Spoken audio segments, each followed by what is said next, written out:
about the next election. Donald Trump has warned there will be a, quote, bloodbath if he loses.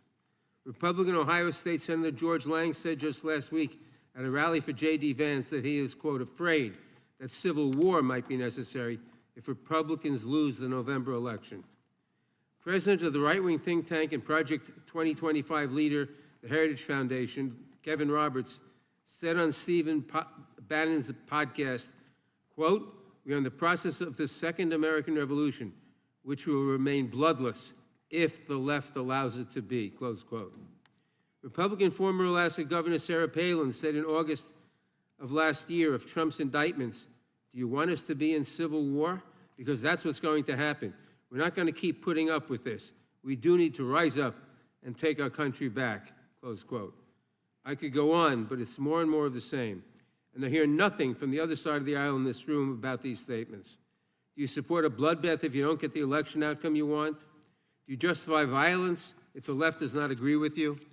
And what exactly has preoccupied this Republican majority while their allies threaten violence to their political enemies, real and imagined? We have chased down baseless conspiracy theories designed solely to influence the 2024 election in favor of Donald Trump.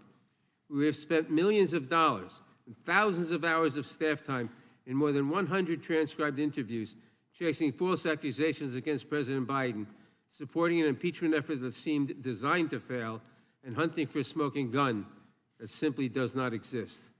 And instead of admitting that these investigations found no corruption, coercion, or unethical behavior by the Biden administration, Republicans chose to just dig deeper and spend more money. Imagine what could have happened if we had spent these thousands of hours of staff time and those millions of taxpayer dollars addressing even one aspect of the political violence that now threatens our country. Perhaps, had this Republican majority lifted a finger to help a nation that is awash in guns, the assassin in Butler would not have had such easy access to the weapon he used to fire on that crowd. Director Wray, your agency is responsible for addressing some of the most serious issues of our time. The Bureau fights gun violence, which claims the lives of 40,000 Americans every year. It protects election security from growing threats from malign foreign actors who are working tirelessly to influence our elections. It protects against domestic terrorists and violent extremists who have been a growing threat in recent years and have carried out horrific mass shootings and deadly events around the country.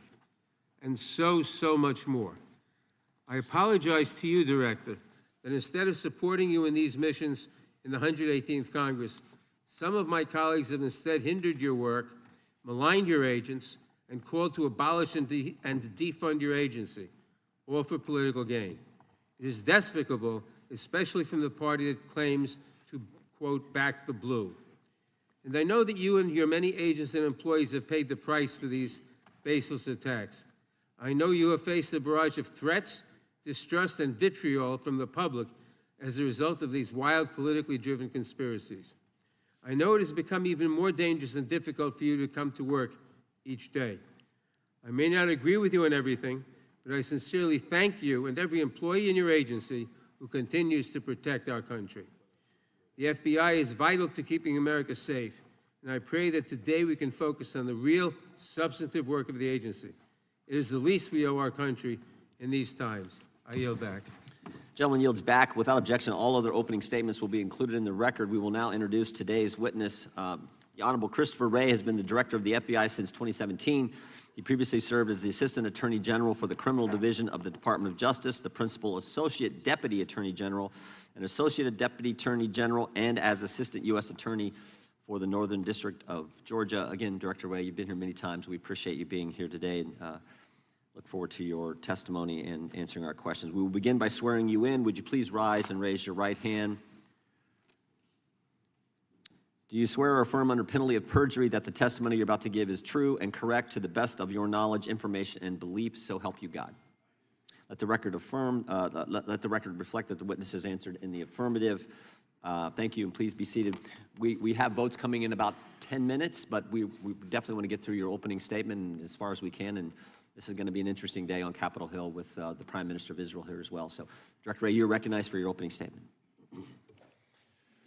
Good morning, Chairman Jordan, Ranking Member Nadler, members of the committee. I want to begin by offering my condolences on the passing of Representative Jackson Lee, who served the people of Texas in this body and on this committee for so long. Thank you all for your support of our efforts to protect the American people and uphold the Constitution. I am proud to be here today representing the 38,000 special agents, intelligence analysts, and professional staff who make up the FBI, men and women who every day work relentlessly to counter the most complex threat environment I've seen in my tenure as FBI director, and maybe in my entire career in law enforcement. Before I go any further, I also want to acknowledge and offer my deepest condolences to the victims of the horrific assassination attempt in Butler County. To the friends and family of Corey Comparator, who by all accounts lost his life protecting others from danger. To the other victims, 2 of whom were critically wounded. And of course, to President Trump, former President Trump and his family. As I've said from the beginning, the attempted assassination of the former president was an attack on our democracy and our democratic process, and we will not and do not tolerate political violence of any kind, especially a despicable account of this magnitude. And I want to assure you and the American people that the men and women of the FBI will continue to work tirelessly to get to the bottom of what happened. We are bringing all the resources of the FBI to bear, both criminal and national security. Now, there's a whole lot of work underway and still a lot of work to do, and our understanding of what happened and why will continue to evolve, but we're going to leave no stone unturned. The shooter may be deceased, but the FBI's investigation is very much ongoing. To that point, I also want to acknowledge that I recognize both the congressional and the public interest in this case and the importance of this investigation to the American people. And I understand there are a lot of open questions. So while the investigation is very much ongoing and our assessments of the shooter and his actions continue to evolve, my hope here today is to do my best to provide you with all the information I can, given where we are at this point. I have been saying for some time now that we are living in an elevated threat environment. And tragically, the Butler County assassination attempt is another example, a particularly heinous and very public one, of what I've been talking about. But it also reinforces our need at the FBI and our ongoing commitment to stay focused on the threats, on the mission, and on the people we do the work with and the people we do the work for. Every day, all across this country and indeed around the world, the men and women of the FBI are doing just that, working around the clock to counter the threats we face. Just in the last year, for example, in California, the FBI and our partners targeted an organized crime syndicate responsible for trafficking fentanyl, meth, and cocaine all across North America. We charged the Mexican-based suppliers who brought the drugs into the United States, a network of Canada-based truck drivers who delivered the drugs, and the distributors in the United States who spread the poison into our communities. Staying on threats emanating from the border, I have warned for some time now about the threat that foreign terrorists may seek to exploit our southwest border or some other port of entry to advance a plot against Americans. Just last month, for instance, the Bureau and our Joint Terrorism Task Forces worked with ICE in multiple cities across the country as several individuals with suspected international terrorist ties were arrested using ICE's immigration authorities. Leading up to those arrests, hundreds of FBI employees dedicated countless hours to understand the threat and identify additional individuals of concern. Now, the physical security of the border is, of course, not in the FBI's lane, but as the threat has escalated, we're working with our partners in law enforcement and the intelligence community to find and stop foreign terrorists who would harm Americans and our interests. As concerning as the known or suspected terrorists encountered at the border are, perhaps even more concerning are those we do not yet know about because they provided fake documents or because we didn't have information connecting them to terrorism at the time they arrived in the United States. Staying ahead of today's threats demands that we work together. And for the FBI, that means doubling down on our partnerships, especially with state and local law enforcement. Whether it's working through our hundreds of joint terrorism task forces, to build out source networks, to identify those who slip through the cracks, or targeting the worst of the worst responsible for the violence that still plagues far too many communities through our Safe Streets task forces, or taking the fight to the cartels responsible for trafficking the dangerous drugs like fentanyl, pouring into our country and claiming countless American lives. Staying ahead of the threat also means continuing to disrupt the cyber criminals ravaging businesses, large and small, and confronting nation states like China, targeting our innovation and our critical infrastructure. At the Bureau, we're proud to work side by side with our brothers and sisters in federal, state, and local law enforcement, our partners in the intelligence community, and others around the world to fulfill our commitment to keep Americans safe. Now, on Friday, the FBI will celebrate its 116th anniversary.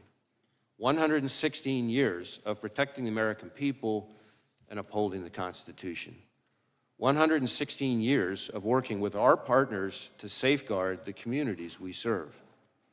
116 years of innovating to stay ahead of the complex, evolving, and very real threats out there. I am proud of the legacy the men and women of the FBI have built and all they have accomplished for the American people. So, if I may, as we approach this week's anniversary, I would just like to say to all those who are part of the FBI family, from our current employees to our formers and to our partners across law enforcement and the intelligence community, thank you. Thank you for dedicating your lives to this country and to its people. It is both humbling and an honor to serve alongside you, and I look forward to the work we're going to continue to do together. And with that, thank you again for having me, and I look forward to our discussion. Thank you, Director Wray. Excuse me. We'll now proceed under the 5-minute rule. The gentleman from North Carolina is recognized for 5 minutes. Thank you, Mr. Chairman. Director Wray, I'm way down here, and I appreciate the chairman giving me this because I've got to leave. But let me ask this question.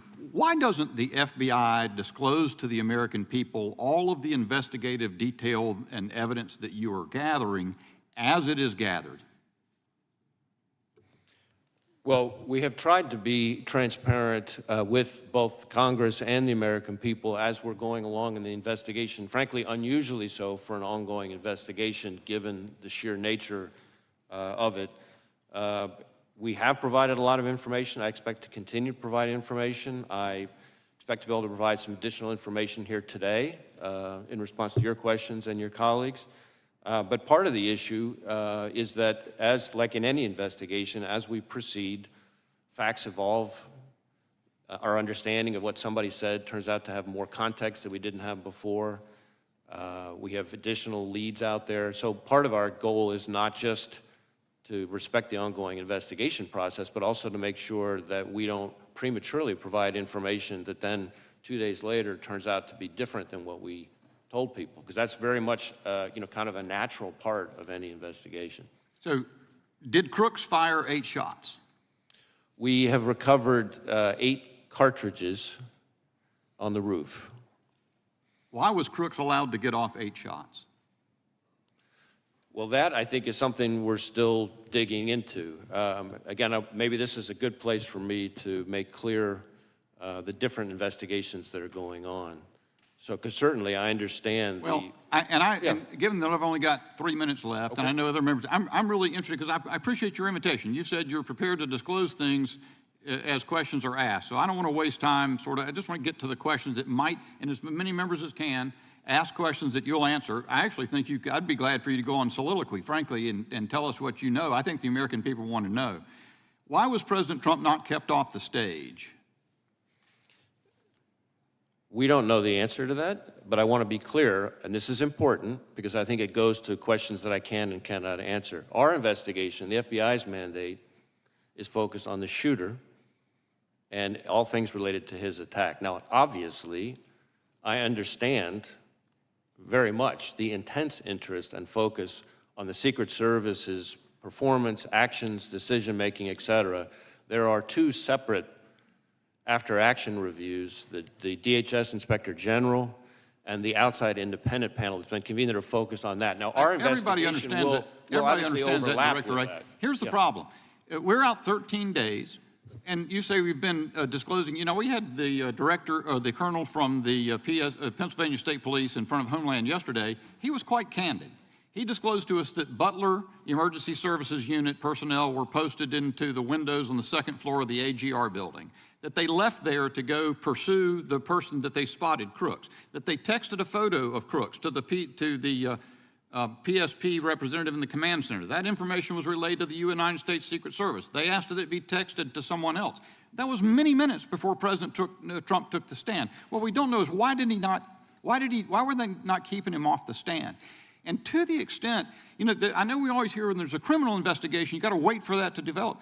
But do you have any reason to, do you have any other target of your criminal investigation other than Crooks, who's dead? We are investigating the shooter both to determine his motive and his preparations and activities before the shooting, but also to make sure whether or not there are any co-conspirators, accomplices. At this point, have you developed any evidence to so suggest that there are any accomplices or cooperators or assisters? Not at this time, but again, the investigation's ongoing. So here's the thing. While we wait, maybe for months, and I hate to say this, I'm not trying to take a pot shot, but the country went for years with the understanding that the Hunter Biden laptop was Russian disinformation as offered by respected former intel officials, and the whole time the FBI had the laptop and then let that happen in public until finally offering testimony in a case. To the degree we wait to hear as a country and as a Congress what has happened in this event, because the FBI is conducting an investigation, it provides quarter for the U.S. Secret Service not perhaps to reckon with the problems that are obvious to everyone. So let's get a couple in while I've got 13 more seconds. One more question perhaps. Senator Grassley says that the records of the day show that there was a counter unmanned aerial surveillance operator on site. Was there? And why did that person not prevent Crooks from being able to use a drone? So again, questions about the Secret Service's performance are better directed to those other reviews. What I can tell you when it comes to drones is that Crooks himself had a drone, and I'm prepared to answer questions here today about the shooter and his use of the drone, for example. My time's expired. Gentleman yields back. The ranking member is recognized for 5 minutes. Thank you, Mr. Chairman. As I said in my opening statement, political violence is a scourge and entirely unacceptable, no matter the source or the target. Last October, a far-right conspiracy theorist broke into Nancy Pelosi's home and bludgeoned her husband. Prominent Republicans mocked the attack and promoted conspiracy theories about it. Last August, an armed Utah man who threatened to kill President Biden was killed as FBI agents attempted to serve a warrant on him hours before President Biden landed in his state. Some on the right claimed that the man was simply a, quote, Second Amendment enthusiast. In recent weeks and months, those on the right have repeatedly called for, quote, civil war, with an Ohio State senator saying that if Republicans lose the election, quote, it's going to take a civil war to save the country, and it will be saved. The president of the Heritage Foundation likewise said that, quote, we are in the process of the Second American Revolution, which will remain bloodless if the left allows it to be, close quote. Director Wray, it's obviously important that we respect First Amendment protections, but there is clearly a point at which some violent rhetoric crosses over into threats of violence or leads to actual violence. Could you describe how the FBI looks at this relationship between rhetoric and action and what you are seeing around the country? So I appreciate the question, and this is an issue that I've been talking about for some time. In our view, there is a right way and a wrong way under the First Amendment to express your views, no matter how passionate or even angry you are. And violence and threats of violence is not the right way. And we don't care what you're upset about or who you're upset with. When, from the FBI's perspective, when it turns to violence and threats of violence, that's when we have to draw the line. That's when we get engaged. And there is an alarming phenomenon that we've seen over the last several years of that kind of passion and heated rhetoric turning into actual violence and threats of violence. We've seen it against public officials of all sorts. We've seen it against law enforcement. The number of officers shot and killed in the line of duty in this country is, frankly, outrageous and alarming. And I know that because every time an officer is shot and killed anywhere in this country, since the day I started as FBI director, I personally call the chief or the sheriff to express my condolences and to talk to them about the victim's family. And the number of those shootings that are ambush-related, meaning somebody is targeting law enforcement because they're law enforcement, is particularly alarming. I have made around 400 of those phone calls. It's almost every 5 days that a law enforcement officer is killed in the line of duty. And that is an example of the kind of ways in which passions and heated rhetoric can bubble over into violence. Thank you. Members of Congress, their families, and their staffs have witnessed an alarming rise in threats against them. I appreciate the work your agency has done to investigate and address these threats, but I'm concerned that we do not seem to be stemming the tide. What is the FBI doing to ensure that members of Congress, their families, and their staffs are safe?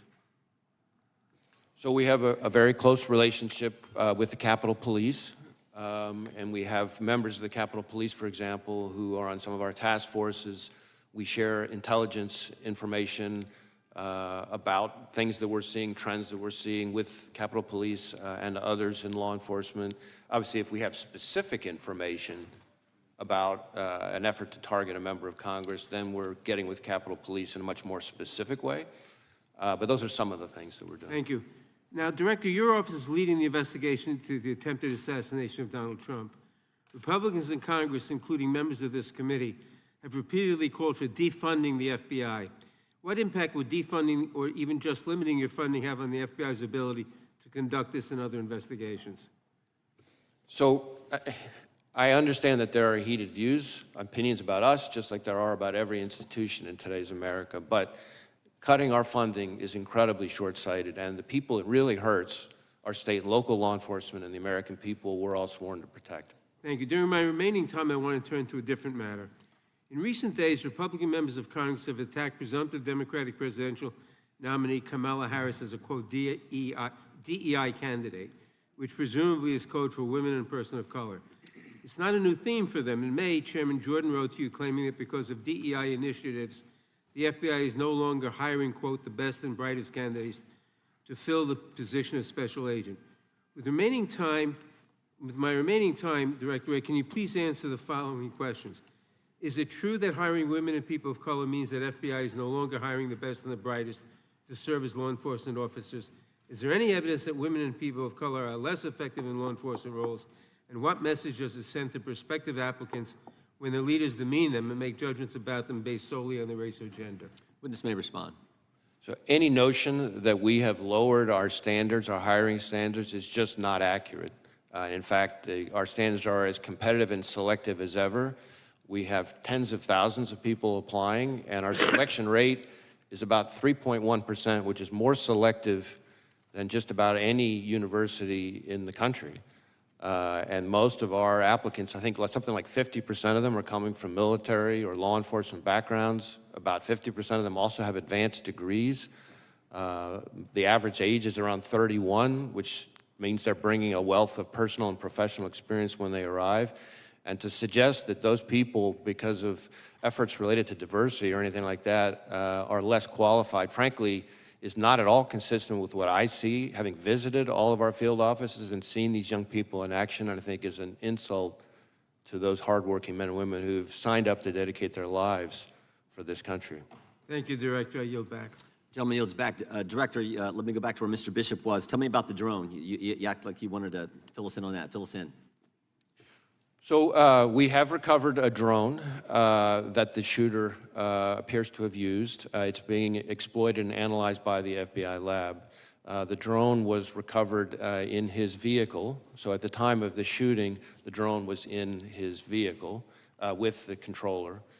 In addition, our investigation has uncovered. Do you know what time of day he flew it, and if he flew it on the day of the shot? Yeah. Oh, I'm sorry. Go ahead. Go ahead. So in addition, it appears that around 3:50 p.m., 4 o'clock in that window on the day of the shooting, that the shooter was flying the drone around the area 2 for hours. about 11 minutes. I want to be clear, but when I say the area, not over the stage and that part of the area itself, but I would say about 200 yards, give or take, away from that. We think, but we do not know, so again, this is one of these things that's qualified because of our ongoing review, that he was live streaming, viewing the footage from that, again, about 11 minutes in around the 3:50, 4 o'clock p.m. range. 2 hours before, he's flying a drone in the vicinity of the rally. About 200 yards away, yes. 200 yards. Okay, that's important information. What about the bombs that we heard about in the shooter's car? So again, the FBI lab is exploiting those explosive devices. Yep. There were, we've recovered 3 devices, 2 in his vehicle and 1 back in his residence. Are these what you would call, your experts would call sophisticated operations, or this? I don't know. That's what I've been told by people who have some understanding of this area. Yeah, I think it's, we've seen more sophisticated and less. I would say these are relatively, again, keyword relatively crude devices themselves, but they did have the ability to be detonated remotely. And so to that point, in addition to the 2 devices that we recovered out of his vehicle, there were receivers for those 2 explosive devices with the devices, and then on the shooter himself, when he was killed by law enforcement, he had a transmitter with him. Now, I do want to add one important point here, is at the moment, it looks to us, again, ongoing review, and I can't say that too many times, at a moment, it looks like because of the on-off position on the receivers, that if he had tried to detonate those devices from the roof, it would not have worked. Okay. But that doesn't mean the explosives weren't dangerous. And I'm sure we're going to get into all these subjects a little bit later as well. Tell us what you can about the encrypted platforms we've heard about. So one of the things that we're drilling into hard with the shooter in an effort to try to learn more about his state of mind, his motive, his ideology, his context, everything else, is to look at all of his devices, any social media accounts he had, et cetera. And one of the things we've learned in finally getting into his phone, which was also a significant technical challenge from an encryption perspective, but in addition, once we got on the phone, it turned out he was using some encrypted messaging applications. And again, the same question relative to the bombs. Was this pretty sophisticated, or is this is the kind of the norm you see with folks like, similar situation? How would you describe on this subject, I would say this has unfortunately now become very commonplace, and it's a real challenge for not just the FBI, but state and local law enforcement all over the state. Tell me exactly the scope of, does the scope of your investigation include what I call that critical 5 minutes from when the 6:09, when this is based, I think, on information you've given to Congress, 6:09 when the shooter's identified on the roof, and 6:14 when President Trump is ultimately escorted off, and all that happens, the shots that take place in between there. Do you have access to the communications that were going on at the time in that critical 5 minutes? So our investigation, when you say scope, our investigation includes that time frame, although focused again on the shooter himself and his day. Now, shooter's involved in that. He's obviously involved in that time frame. Correct, and as part of that, as part of our focus, our investigation of the shooter and the attack, of course, we are interviewing law enforcement from the scene, because those are some of the most significant witnesses, and we're obviously getting access to their materials and that kind of thing, and the Secret You're Service getting has been access fully to cooperative. you have access to the communications that exist there. That exact question, I don't, as I sit here at the moment, I don't know the exact answer to that question, but I know that Secret Service has been cooperative with us. The Congress would like access to those communications as well. I mean, not just that 5 minutes, although I think that's the critical time frame. There's lots of communications we'd love to have access as well. I see my time is up, and they have called votes on the floor. I think there are about 6 minutes left in votes, so the committee will stand in recess until approximately 10 minutes after votes conclude on the House floor.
Committee will come to order. The chair recognizes the gentlelady from California for 5 minutes. Thank you, Mr. Chairman, and thank you, Director Wray, for being here with us today. Before I ask anything, let me just echo the comments made by others, especially the ranking member, decrying the state of political violence in this country. It's completely unacceptable. We have a democratic system that allows for us to disagree, but not to take those disagreements to violence. That's what we have elections for. And I want to also thank you and all of the FBI for the work that you do, and frankly, the abuse, unwarranted abuse and criticism that have been directed to you by conspiracy theorists and others. It doesn't make your hard job any easier, and I want you to know that many of us notice that and appreciate the work that you and your team are doing. Let me just ask a couple of quick questions. First, many of us are interested in the motives of the shooter here. You know, when it's an assault on a political figure, you immediately assume there's a political motive, and that may be the case here. We don't know yet. But I was interested in what you're seeing on his phone. The press has reported that he had pictures not only of Mr. Trump, but of Mr. Biden and various other members, political figures. Can you discern, was there an element of, mainly Republicans, maybe Democrats? Was it all over the board? Can you enlighten us about that? Well, this is a place where it's particularly important for me to reiterate the caveat that I've included before, because in this instance in particular, we have a lot of legal process out for additional accounts and things like that that the shooter is associated with. So we're hoping to learn more, and we're still exploiting a number of the digital devices. Right. I think it's fair to say that we do not yet have a clear picture of his motive, and I think it's important for me to explain, because I understand, of course, why everybody wants to know the answers to those questions.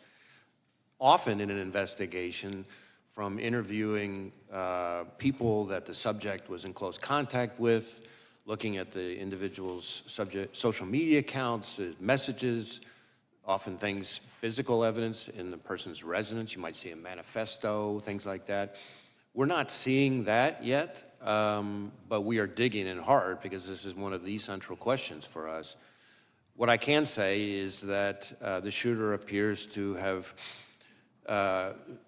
done a lot of searches of public figures in general, but so far we're seeing kind of news articles and things like that, and so the images that have been reported about, really what we're talking about there are when you do a news search of an article, the image appears in the cache, as opposed to like a search for that specific individual. But again, I really want to be clear that that's a place that we're doing a lot of work right now, and so more to come on that. Well, I thank you for that clarification. We're interested also in the role of access to weapons when it comes to this terrible crime. The shooter used a semi-automatic rifle, really a weapon of war, that sadly has also been used in mass shootings around the country, including in my own district. It seems to me that the assault weapons ban that was once in place has to be a part of the national answer to curbing the epidemic of gun violence in America. I wonder if you could, with your help, Director Wray, understand a few aspects of the investigation. It's my understanding that the Bureau of Alcohol, Tobacco, Firearms, and Explosives, ATF, was quickly able to trace the gun's purchaser, using records from an out-of-business gun store, records that the government is required to correct. Some of my colleagues on the other side of the aisle have suggested that collection should stop. There have been efforts to digitize it, which have been resisted. Can you tell us about how the origin of this gun purchase was discovered and the technology used? I guess what I can say is we located a number of firearms associated with the shooter and his family. I think it was a total of, 14 in the house. The weapon that he used for the attempted assassination was an AR-style rifle that was purchased legally, that he, is my understanding, acquired, I think bought actually from his father, who was the one who originally bought it, again, legally.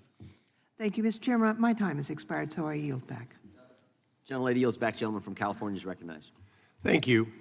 Director, I'll try to ask questions that are answerable too. I think that's been done pretty well on both sides.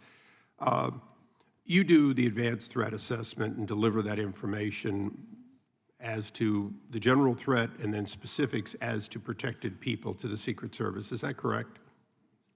Well, sort of. The Secret Service does a threat assessment, but they're doing that based on intelligence that they receive from a number of sources, including, of course, the FBI. So we share, whenever we have threat information related to a particular individual or protectee, then we share it with the Secret Service at a number of levels.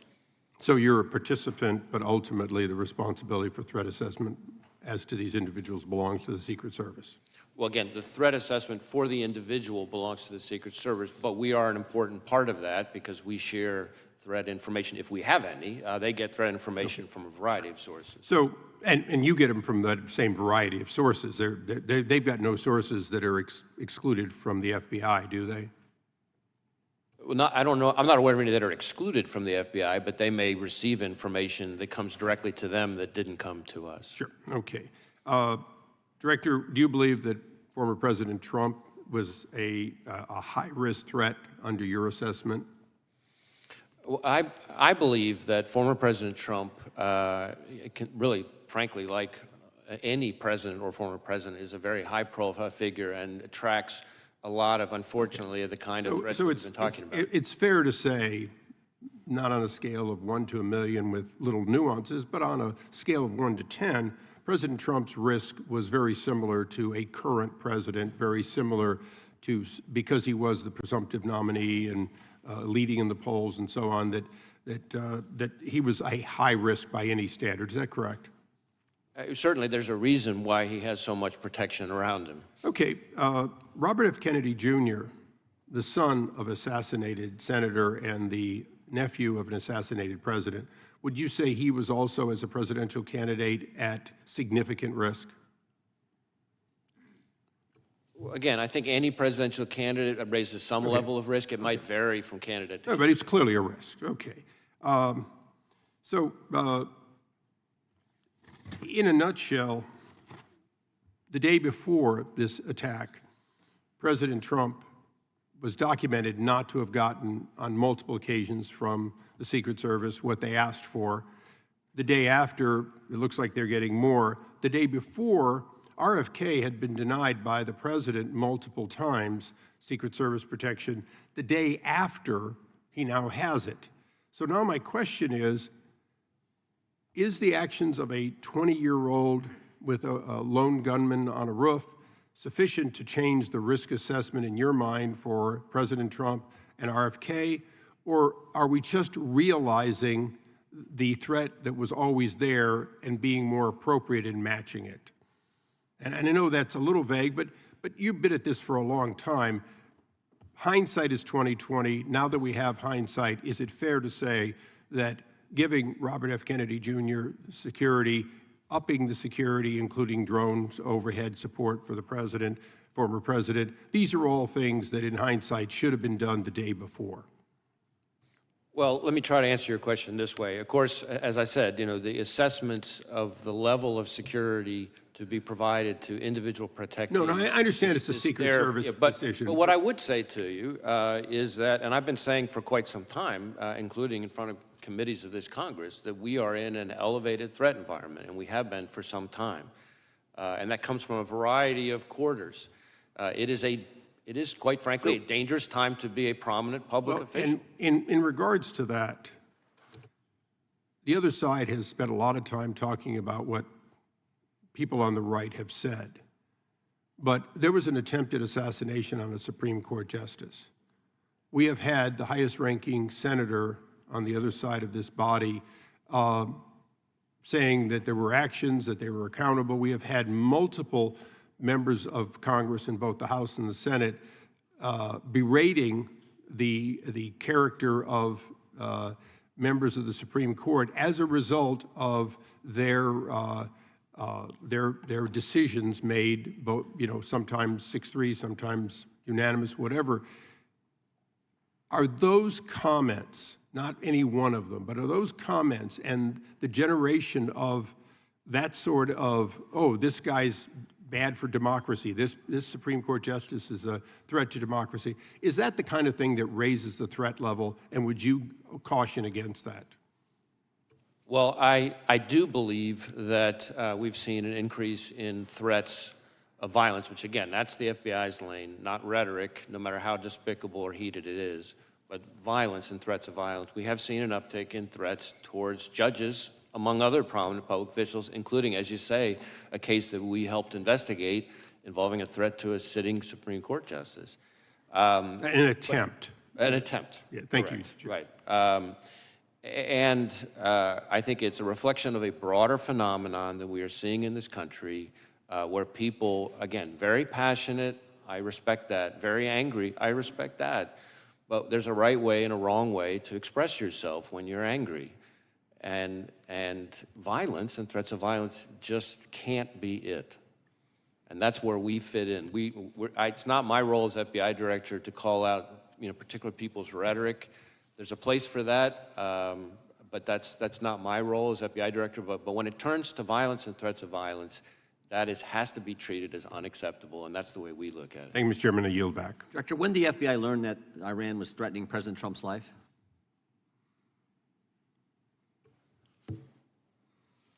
So I want to be a little bit careful here, not to talk about specific classified information, but we have been for quite some time, and I'll stick with what's in the open record. We, for some time, and I in particular for some time, have been calling out the efforts by the Iranian government to attempt to retaliate for the killing of Soleimani by going after current or former prominent U.S. officials, and we've even had an indictment against it. And I think that we need to recognize the brazenness of the Iranian regime, including right here in the United States. And I expect that we're going to see more of it, and I expect there'll be more coming on that. I'm not aware of any threat information related to protectees that wasn't, passed in a timely way, but I can't really get into specifics here. It's the minority's time here, but I just felt that was a question the committee needed to understand, and it sounds like you've known that for a long time, and that information was conveyed to the Secret Service?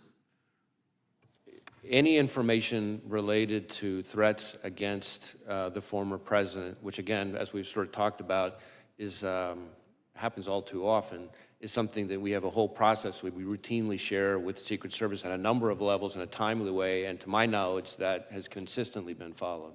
The gentleman from Georgia is recognized. Thank you, Mr. Chairman. Thank you for being here, Director Wray. Director Wray, the FBI is the independent law enforcement agency under the Department of Justice. Is that correct? Yes. And does the FBI director currently report to anyone? Well, you mean in a chain of command, Yes. reporting structure kind of Yes. thing? Yeah, so the FBI is part of the Justice Department.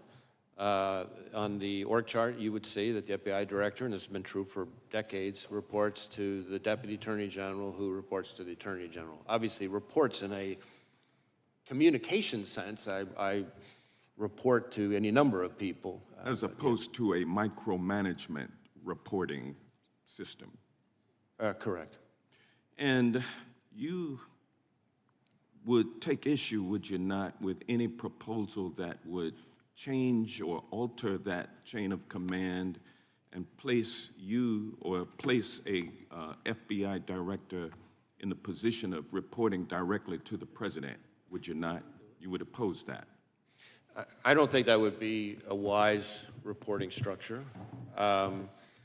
I think the structure that we've had for decades now makes sense. I think there's a difference between independence in a sort of organizational structure perspective and independence in terms of the way you do the work. Obviously, the reporting FBI, directly- the FBI is part of the Justice Department. Well, reporting directly to the president would eliminate your independence, would it not? I don't think it would help. Yeah. And you're familiar with Project 2025, are you not? I mean, I've seen, news reports about it. I'm not You're aware particularly familiar with it. You're aware that it is a game plan for President Trump's first 120 days in office, correct?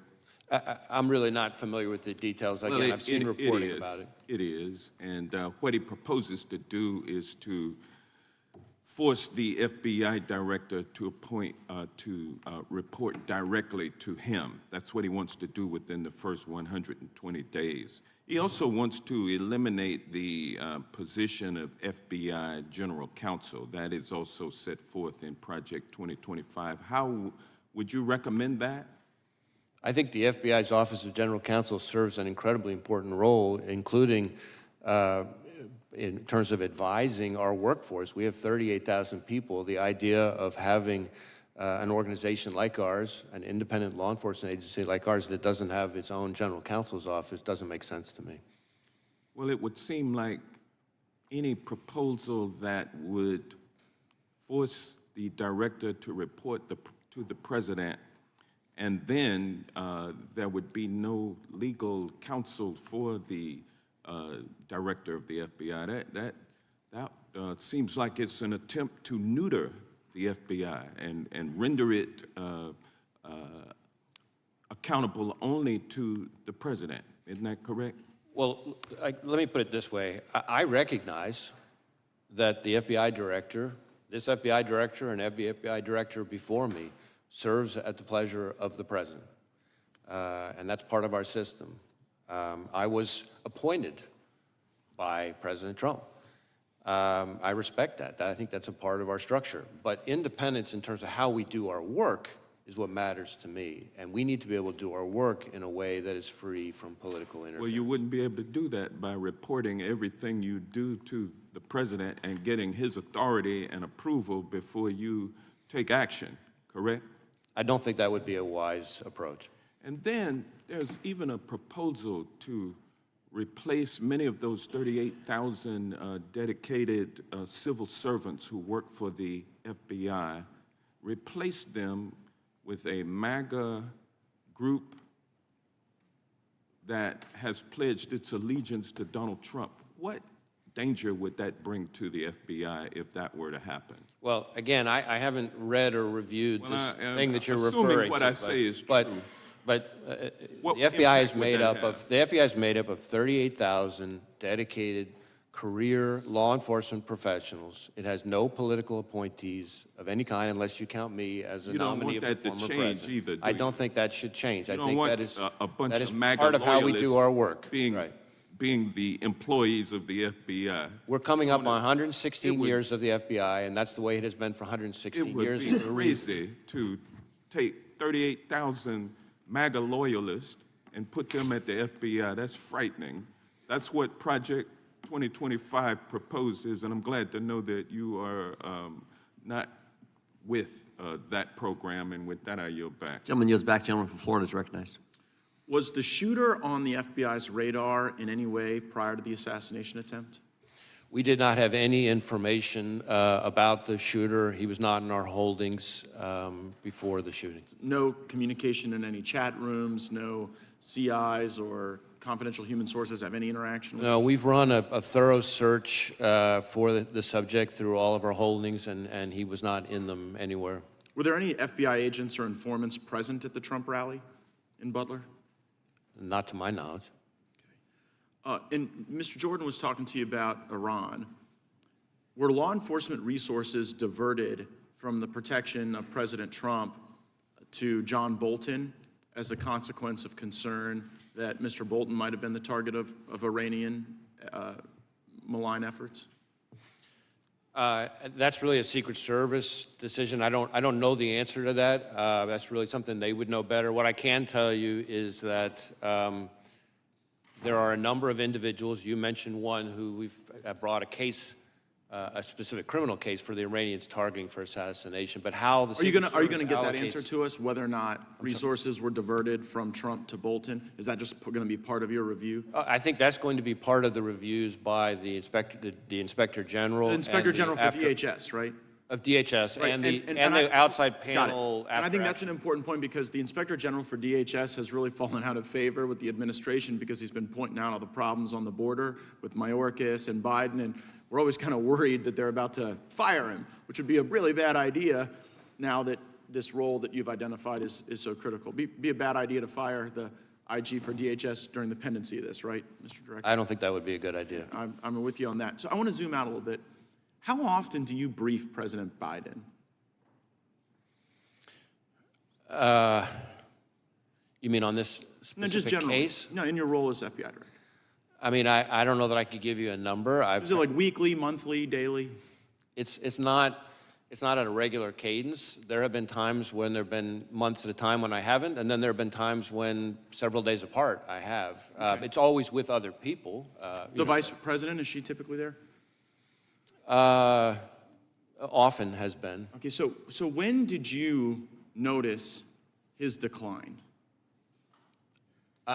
In my interactions, in my role, all my interactions with the current president have been completely professional. Right, but I mean the cognitive decline. I'm not saying he treated you unprofessionally, just maybe not picking things up as quickly as he used to. Again, I don't meet with him very often, but what you're describing is not something that I've observed during my interactions with him. I mean, we've had it observed so often that the ranking member and Mr. Schiff on this committee have said that he could no longer continue as a candidate. And so, since you're the FBI director, I was just sort of wondering, like, who's running the country? Like if something bad happened, you'd have to go brief President Biden about it right now? God forbid? And on any number of occasions, I have briefed the president, and as I said, those briefings have all been uneventful and unremarkable. Oh, I can imagine them being uneventful. But in the work where the vice president's also present, like you say, there's like more than half the time there's these briefings, she's there too? I don't know if I'd said more than half the time. Certainly, there have been times where she's been present. There have been other times where she hasn't.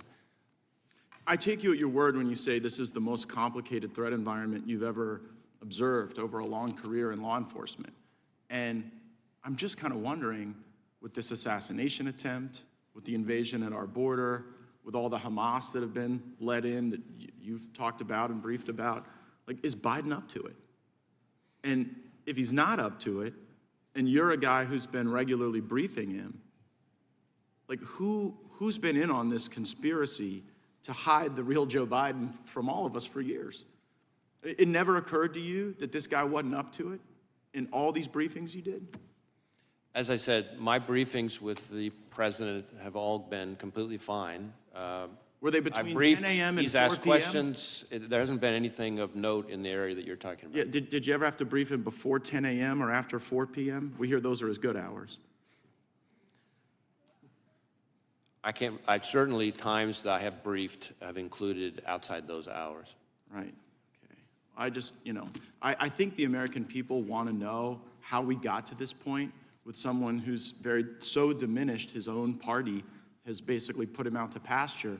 And since you had close proximity and the vice president had close proximity, I'm just kind of wondering if you were being straight with all of us about how things were going with him. I guess we'll have to figure that out. You can count on me to be straight with you, sir. We'll see. Gentleman yields back. Gentleman from Tennessee is recognized.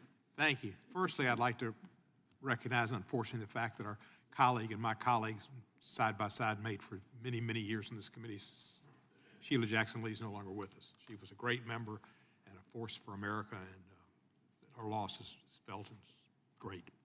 Secondly, I'd like to say to the FBI director that there were some remarks made when you were introduced, peremptory remarks, saying that people don't have great faith in the FBI and et cetera, et cetera, et cetera. I have great faith in the FBI, and I think most of us on this side of the aisle do. And we appreciate your work and appreciate your being here. Some on the other side of the aisle have cast aspersions upon the FBI and upon law enforcement. And if they don't want to support law enforcement, that's their business.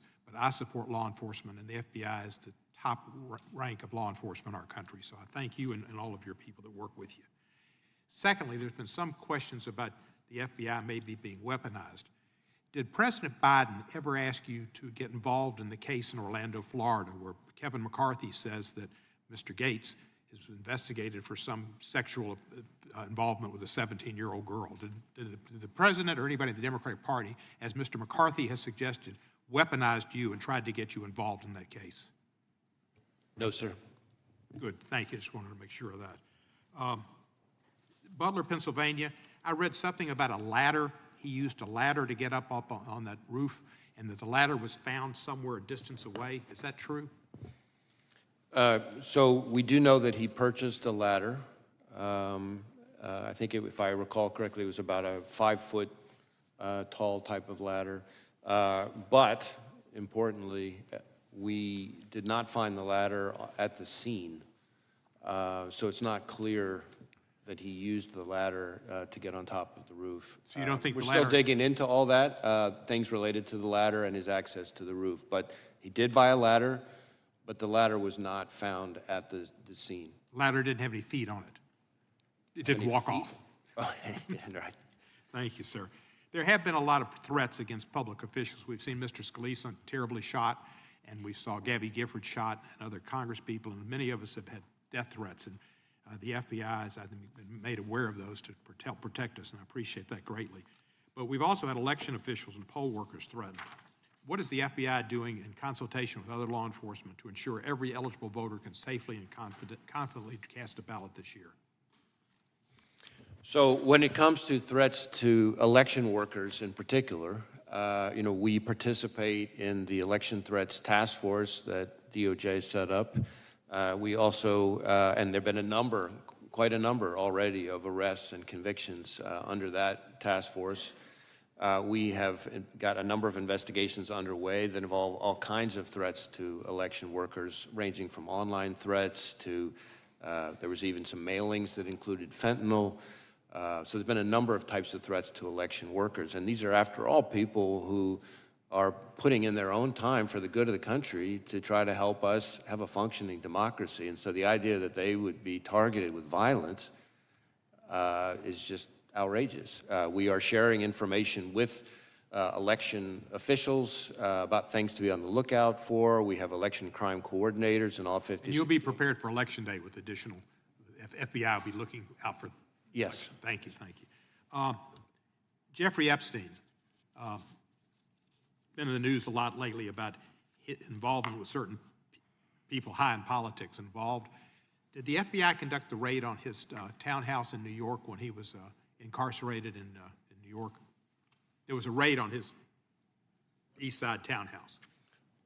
Well, I don't know about a raid. I know we executed a number of searches in the course of our fairly extensive investigation related to Mr. Epstein. Can you tell me, during that search, if you came across and have within the possession of the FBI tapes of him with other individuals that he might have taken in, people in compromising positions? Yeah, I don't know that there's anything I can share related to that. I can see if there's information we can provide and maybe get back to you on it.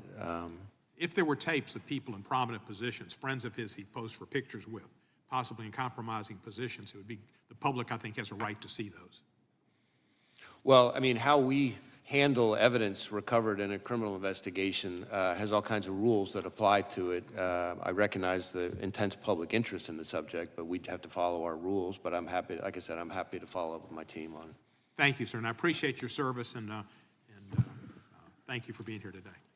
The gentleman yield the last 5. The chair now recognizes the gentleman from Arizona. Thank you, Mr. Chairman, and thank you, Director Wray, for being here. How many shots did the shooter fire? Well, we know that he fired at least 8 because we recovered 8 cartridges on the roof.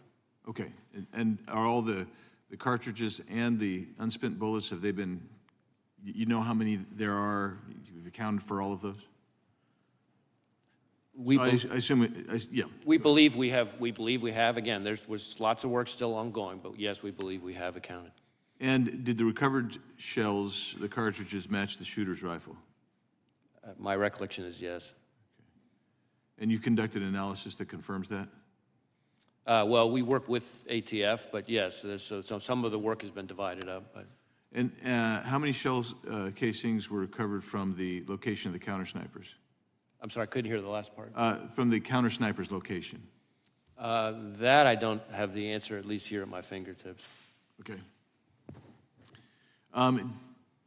Did the blood and tissue pattern of the shooter, did it match the stories or the witness testimony that you've heard so far? Can you, I'm not sure I'm following the question. Well, I assume you've interviewed the counter snipers, or you have that evidence, and other witnesses describing the kill of the shooter. And I'm wondering if the blood and tissue and brain matter is consistent with the testimony that you're receiving. In other words, is the physical... In terms of the manner of death? Exactly. Is the physical evidence consistent with where the shot from the counter sniper took place? Yeah, so the autopsy is being handled by, as is not unusual, the state authorities. My understanding is, thus far, I don't think it's fully complete, which is not, again, not totally unusual. But so far, nothing remarkable on that front. That's from the body itself, but from actually the scene where the shooter was found, is everything consistent with the testimony, the physical evidence at the scene? Is that consistent with the testimony you've seen, that you've heard so far? So far, yes. Again, ongoing investigation. Were you able to determine whether the shooter took the gun up with him when he climbed up to the top of the roof, or was it already placed there somewhere? So that is something that we're drilling into right now that we don't know the answer to yet. I can tell you, which may be relevant, though, to your question, that, and I don't think this has been reported yet, that the weapon had a collapsible stock, which could explain why it might have been less easy for people to observe. You know, because one of the things that we're finding is people have observed him, the first people to observe him with the weapon were when he was already on the roof, and we haven't yet found anybody with firsthand observation of him with the weapon walking around beforehand. So that doesn't mean he wasn't, obviously, but the collapsible stock is potentially a very significant feature that might be relevant to that. Did he have a scope? I believe so, but as I sit here right now, I don't remember. Okay. You mentioned about 2 hours before the incident that he'd had a drone and he was using a drone. Instead of me putting words in your mouth, just tell me how you discovered the drone, how you discovered the time, and how you discovered, if you can describe what he would have been observing with the drone and how you determined that, please. So this is something that's very much ongoing right now. We're going back and forth with our lab as they continue to do work on it. What I would say is the drone was in his car. As I said, we've been able to, by exploiting the drone, determine, its use and flight paths. There were no pictures or videos on the drone of the day of the rally, for example, but we have been able to reverse engineer the flight path of the drone from the day of the rally, and that's how we know that for about 11 minutes, from I think it's around 3:50 p.m. to 4 p.m., somewhere in that range, he was flying the drone, and we have the flight path. It's about 200 yards away from where former President Trump would ultimately be speaking. And so that would have primarily given him a vantage point. I'm trying to think how to describe this. If the former president's podium is that way, yeah, the drone would be over here looking, say 200 yards again off this way, looking back. So it would have shown the shooter, we think, again, we're still doing more work on this, so I really want to qualify what I'm saying, but I'm trying to be transparent and lean in here. We think it would have shown him kind of what would have been behind him. But when you say behind him, behind the shooter? Correct. Like, in other words, almost like giving him a rear view mirror of the scene behind him, except again, he wasn't flying it overhead while he was later back for the assassination. But he would have had, with the drone, he would have been able to also assess kind of what, because the stage, I assume, was already set, he would have been able to assess that angle with the rooftop as well, forward and backward, I assume. Well, certainly going towards the towards the podium. Again, we're still trying to figure out exactly what he saw, because we're having to, in effect, because there's no recording of what he saw during those 11 minutes, you know, our hypothesis at this point, the experts think he would have been live streaming it. And so we're trying to, in effect, say, okay, if this was the flight pattern, given these capabilities of the drone, what would you have seen? What could you have seen for those 11 minutes? And again, it wasn't over the stage or the kind of the hub of the rally. It was about 200 yards away, but it looks like it would have been looking, let's say, you know, length of a football field or so, more, you know, kind of towards the podium. Great, thank you, Mr. Chairman. How many separate times was the shooter on the premises? So again, with the caveat that we're continuing to do work on it, we believe that the first time he traveled to the grounds was, I think, a week before, and he spent roughly 20 minutes there. Then he went to the grounds again on the morning of the event, it appears, for about 70 minutes, I think, but again, I qualify that. I'd have to go back and look to be sure of that part.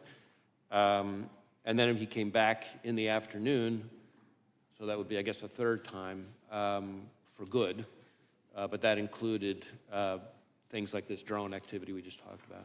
Gentleman from California is recognized. Thank you, Mr. Chairman.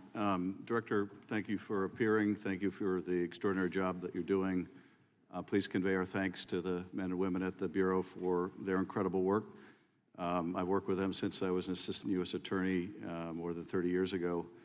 Let me start with a threshold question I'm curious about. When I applied to be an assistant U.S. attorney, I had to go through a background check. Do candidates for the FBI have to go through background checks? Yes. Would someone with dozens of felony convictions survive a background check for the Bureau? No. So they would never be hired by the Bureau? No. Well, clearly the Bureau has, you don't have to comment on this, I know you won't, but clearly the Bureau has higher standards for their hiring than one of America's great political parties. Let me turn to the events of the tragic shooting. Have you been able to gain access to the shooter's electronic communications, social media, and with the caveats that you mentioned that the investigation is still early, have you been able to make any deductions, or are there any indications of the shooter's motivation from those electronic holdings? So in terms of our ability to access it, we have been able to get into and exploit a number of electronic devices, digital devices, but not all of them yet. And then within his various accounts, we've been able to get access to some of them, but some of them we're still waiting on. Some of them we may never get access to because of the encryption issue, that it presents an increasingly vexing barrier for law enforcement, not just the FBI, but for law enforcement all over the country. But we're still drilling into that. We have some information. Some places we've been able to look, some places we will be able to look, some places we may never be able to see, no matter how good our legal process is. But that's what we're looking at right now. In terms of what we've been able to find so far, a lot of the usual repositories of information have not yielded anything notable in terms of motive or like ideology.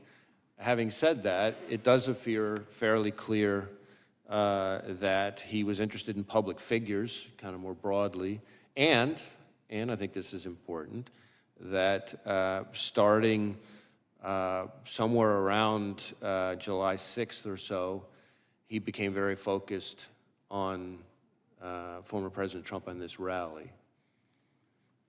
And so one of the things that I can share here today that has not been shared yet is that we've just in the last couple of days found that from our review, to your point about devices, analysis of a laptop that the investigation ties to the shooter reveals that on July 6th, he did a Google search for, quote, how far away was Oswald from Kennedy?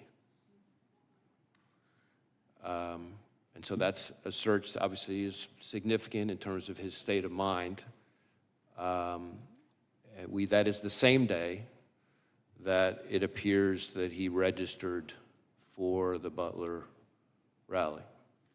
And when you say that his electronic holdings indicated an interest in different public figures, without revealing anything you're not comfortable revealing about those public figures, can you tell us anything generally about them, either the offices they hold, their political party, or was it simply people of a high profile? Well, a couple things. First,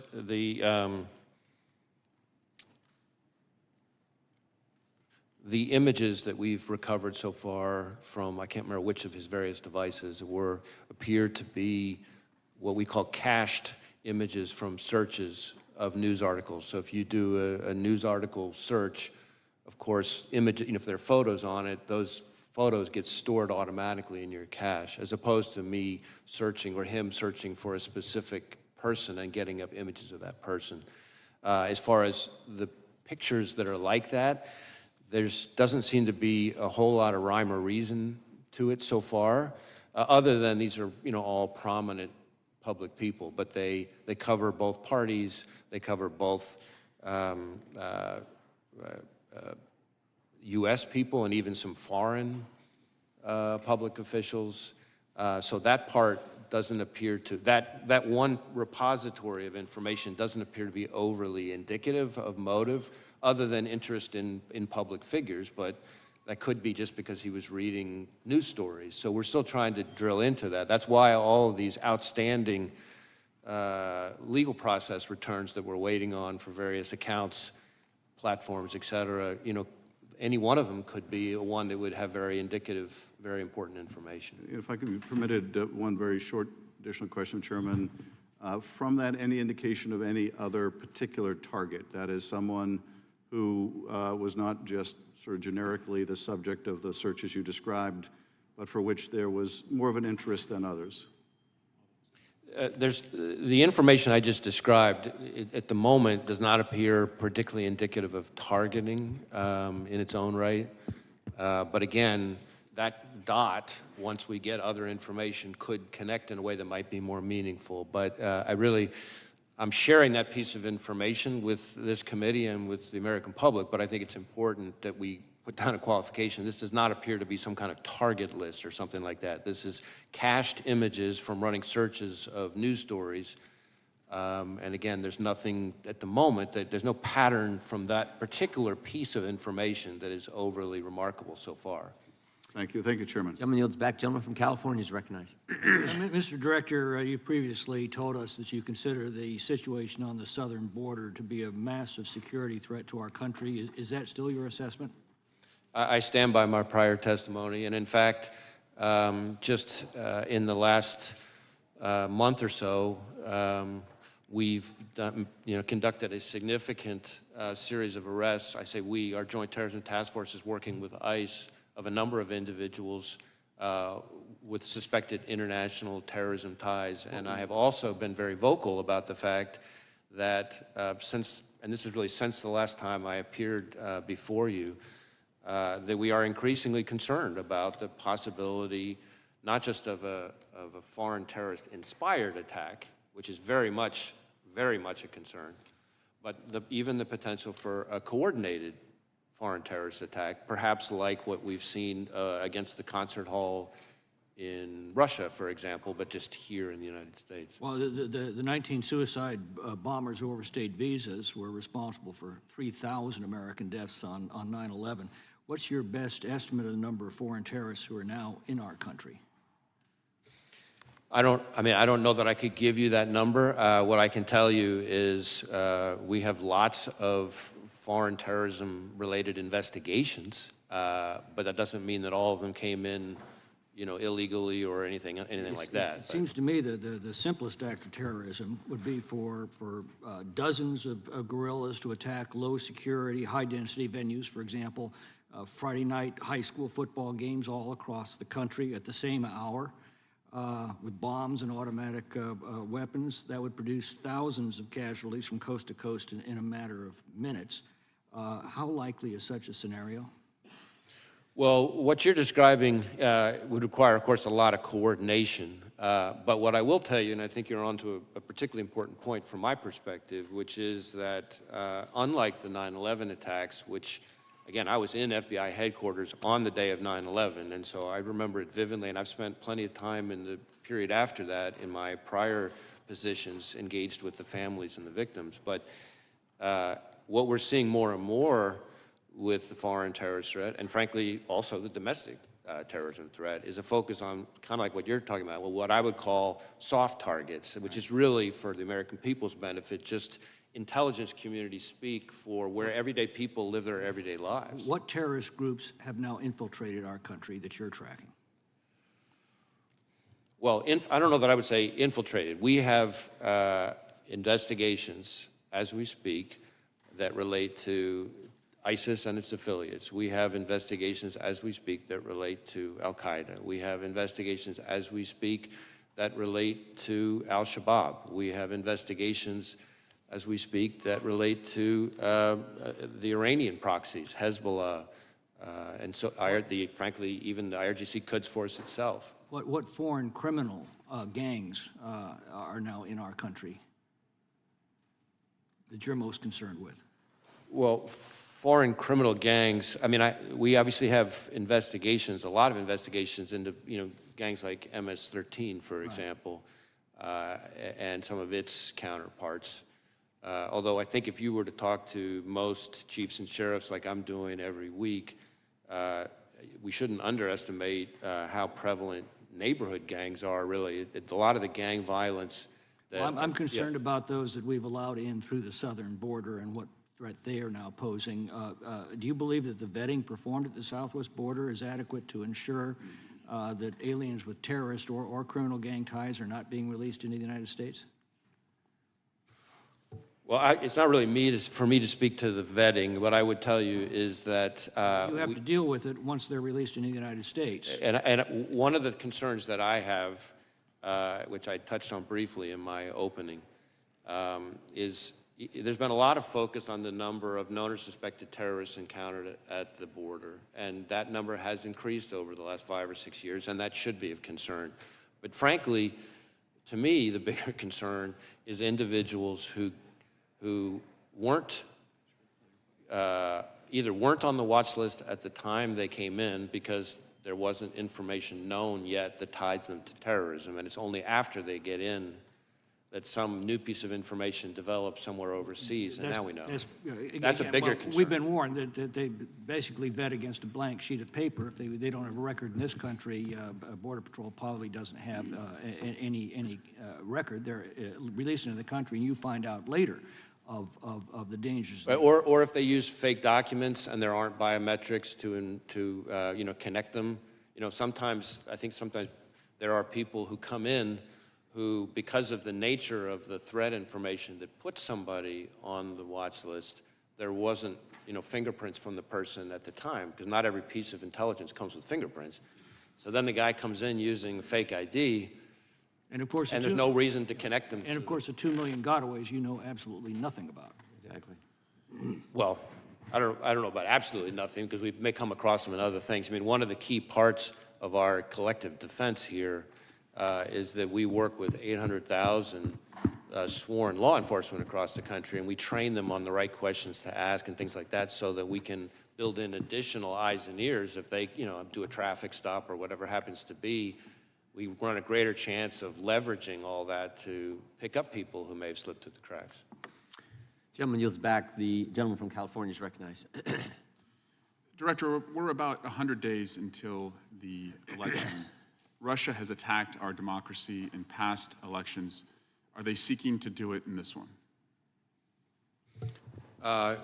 We assess that the Russian government continues to want to influence and in various ways interfere with our democracy, with our electoral process. In fact, just in the last few weeks, we announced a significant disruption of a generative AI-enhanced social media, bot farm, essentially, of the Russians that was designed to be an influence operation, and some of the fake fictitious profiles of those bots purported to be U.S. persons. So they're still at it. We've seen that in election cycle after election cycle. Do the Russians have a preferred candidate?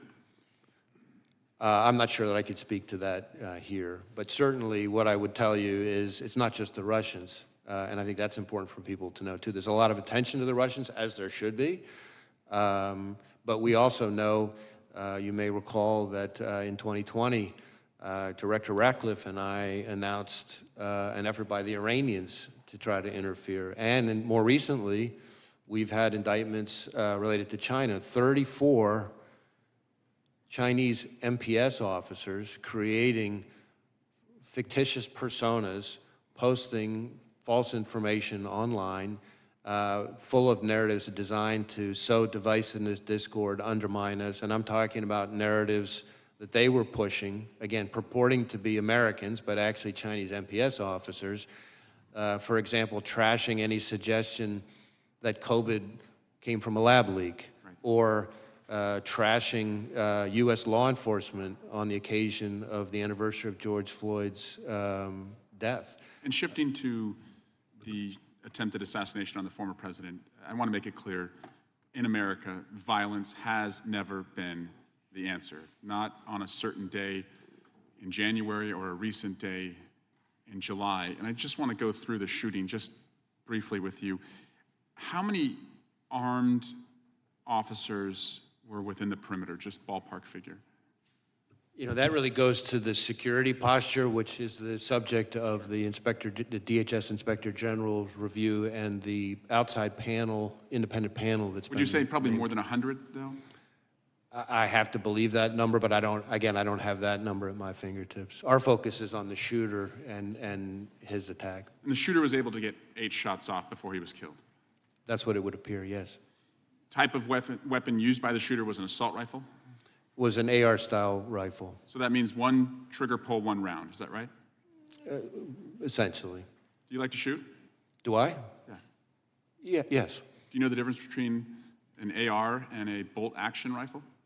I'm not going to try to sit here and engage on sort of firearms expertise, but I've fired a variety of weapons. But had the shooter used a bolt-action rifle, would that have been one trigger pull, 1 round? That's my understanding. Would there had to have been more, well, on an assault rifle, trigger pull, round, bolt action, non-assault rifle, what's the difference? Is it faster, slower? He was able to get more rounds off more quickly than he would have with other kinds of weapons. And that's my point, is that we can add additional resources to protect political candidates, and we should. The people who went to that rally deserved to be protected from gun violence, just like the students at Parkland deserve to be protected from gun violence, just like the babies at Sandy Hook deserve to be protected from gun violence. So we'll devote more resources. We've added a presidential candidate who is also now protected. But if we're being honest with ourselves, we have armed this country to the teeth. And we have allowed the most dangerous people to have access to the most dangerous weapons. I say that as a parent of a 7-year-old and a 5-year-old and a 2-year-old, the 2 oldest who have done multiple mass shooter drills in their classrooms. I say that as a brother to 2 police officers who walk a very violent beat.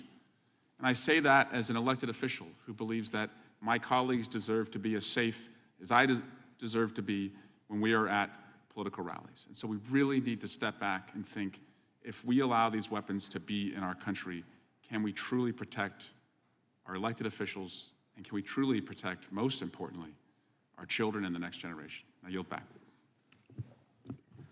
Gentleman yields back. It is good to have Mr. Massey back with us today. Some of us had a chance to go to Kentucky over the last few weeks and visit with Thomas and his family and hear all kinds of wonderful stories about Rhonda. Amazing, amazing lady, gentle spirit, and we're glad to have Mr. Massey back with us. And the next 5 minutes belong to you, Congressman. Thank you, Chairman. Director Wray, how many counter snipers were present at the rally that day, and which of the counter snipers took the shot that took out the would-be assassin? I don't have the number of counter snipers. I know it was the Secret Service counter sniper who took the shot that eliminated the shooter. We've conducted a number of interviews, including of him. So was it one of the two that we see in the videos on top of the roof, or was it a different location that was shot? I'm afraid I don't have that at my fingertips here. Okay. You mentioned that the would-be assassin bought a 5-foot ladder. You have a credit card evidence of that. But it looks like on the scene there was a larger ladder that he might have used. Do you know which ladder he used to get to the roof? And do you have possession of that 5-foot ladder and the other ladder? And do you know how the taller ladder got to the scene? So this whole business about the ladder is something we're drilling into more. We do have possession of the 5-foot ladder that he purchased close in time to his attempted assassination. That we've traced the purchase of that ladder from a receipt, a bloodied receipt that he had on him at the time his body was recovered on the roof. We do not yet know for sure how exactly he got up on the roof. We're looking at, various forensic pieces to try to kind of piece that together. So more to come on that. Do you know where the 5-foot ladder was found or retrieved? Was it near the roof, or was it still in his vehicle? Neither. I don't have it in front of me, but I know that it was not. I know that it was not on scene, and I know that it was not in his vehicle. But we can circle back to you and get to that. Is there any evidence at all that he may have been in contact with somebody else before this occurred that may have had any prior knowledge or may have helped him plan this event? Well, needless to say, that is a question that we're intensely focused on, because that would obviously be incredibly meaningful. So far, underline, so far, we have not found any evidence of any accomplices or co-conspirators, foreign or domestic. And you're using geolocation data to see if his cell phone was near another cell phone, I presume? Right, we're doing lots of different kinds of cellular analysis, geolocation stuff, looking at his accounts. He, from everything we've seen, which is consistent with what we've learned in interviews, a lot of people describe him as a loner. That does kind of fit with what we're seeing in his devices. His list of contacts, for example, is very short, compared to what you would normally see from most people. So it doesn't appear to be a whole lot of interaction between him, face-to-face or digital with a lot of people. Okay, thank you. That doesn't mean there's not any, and that's why we're drilling into. We're trying to talk to anybody who's had any engagement with him whatsoever, digital, in person, classmates, coworkers, right, et cetera. Appreciate that. And now I want to talk about another possible assassination attempt, and I'll start by showing a video of President Biden, and this is from recently. This is in the last month, if we can play that. Gallows erected to hang the Vice President, Mike Pence. I think it's fair to say it's one of the darkest days in the history of America. Okay, and he's referring to January 6th. Were there gallows erected to hang Mike Pence, as the president says here? I'm not aware of any physical gallows. I can't remember whether, from a demonstration perspective, there may not have been some kind of replica or symbol of something like that. That's my impression. Can we show, can you raise that up so you can see it? It looks like there was some kind of prop that was built. The construction doesn't look like it lends itself to actually hanging somebody. It's more of a prop, I think, as you suggested, that was erected on January 6th. But if the president were correct, that these gallows were erected to hang Mike Pence, that would be a very serious allegation, wouldn't it? I would take it very seriously, yes. Has anybody been arrested, or do you have any leads in conjunction with the erection of this gallows? We had a picture here on the screen, if you can show it again. It was just up there. There's an individual here who's seen near these gallows. Has he been arrested? Have you identified this person? I don't know that I could speak to this specific person or the the gallows that are pictured on the image. You know, we have had, I think, 850 people who have pled guilty to federal crimes related to January 6th, and I think, you know, another 180, I think it is, convicted at trials. So I can't be sure. And some of them merely for going into the Capitol, but here the president suggests that individual intended to hang Vice President Pence, which seems like kind of a wild claim myself, given the construction of those gallows. But if we are to take him seriously, or even if we aren't, let me just finish by saying this. If you have no leads or you're not sure if anybody who erected those gallows was arrested or is being investigated, you know, were there any confidential human sources involved from the FBI or any other agency in the erection of that prop, those gallows? I'm not aware of anything like that. All right. Thank you. I yield back. Gentleman yields back. Gentlelady from Washington is recognized. Thank you, Mr. Chairman. Welcome, Director Wray.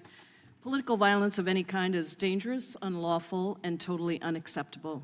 Just as we all watched and then unequivocally condemned the attempted assassination attempt on our former president, I wish that we could all come together to unequivocally condemn the act of political violence on January 6th, instead of defending props that were used, that were harmful, dangerous props of gallows, attempting to show what people wanted to do to Vice President Pence. Extremists attempted to subvert our democracy in the worst assault on the U.S. Capitol since the War of 1812. Many of us were trapped in the gallery that day. We feared we would not make it out. Insurrectionists were chasing down former Speaker Nancy Pelosi and then Vice President Mike Pence. And I myself have been the direct target of political violence when an armed man with a gun showed up at my door, threatened me and my family, and we actually ended up having to move our home. So I understand the increased tenor of political violence that is racking our country. It has been on the rise, fomented by violent and dehumanizing rhetoric from top public officials, including the former president and members of Congress, sadly, and bolstered by the proliferation of easily accessible guns, including assault-style weapons. All of this violence is unacceptable, and I wholeheartedly condemn it.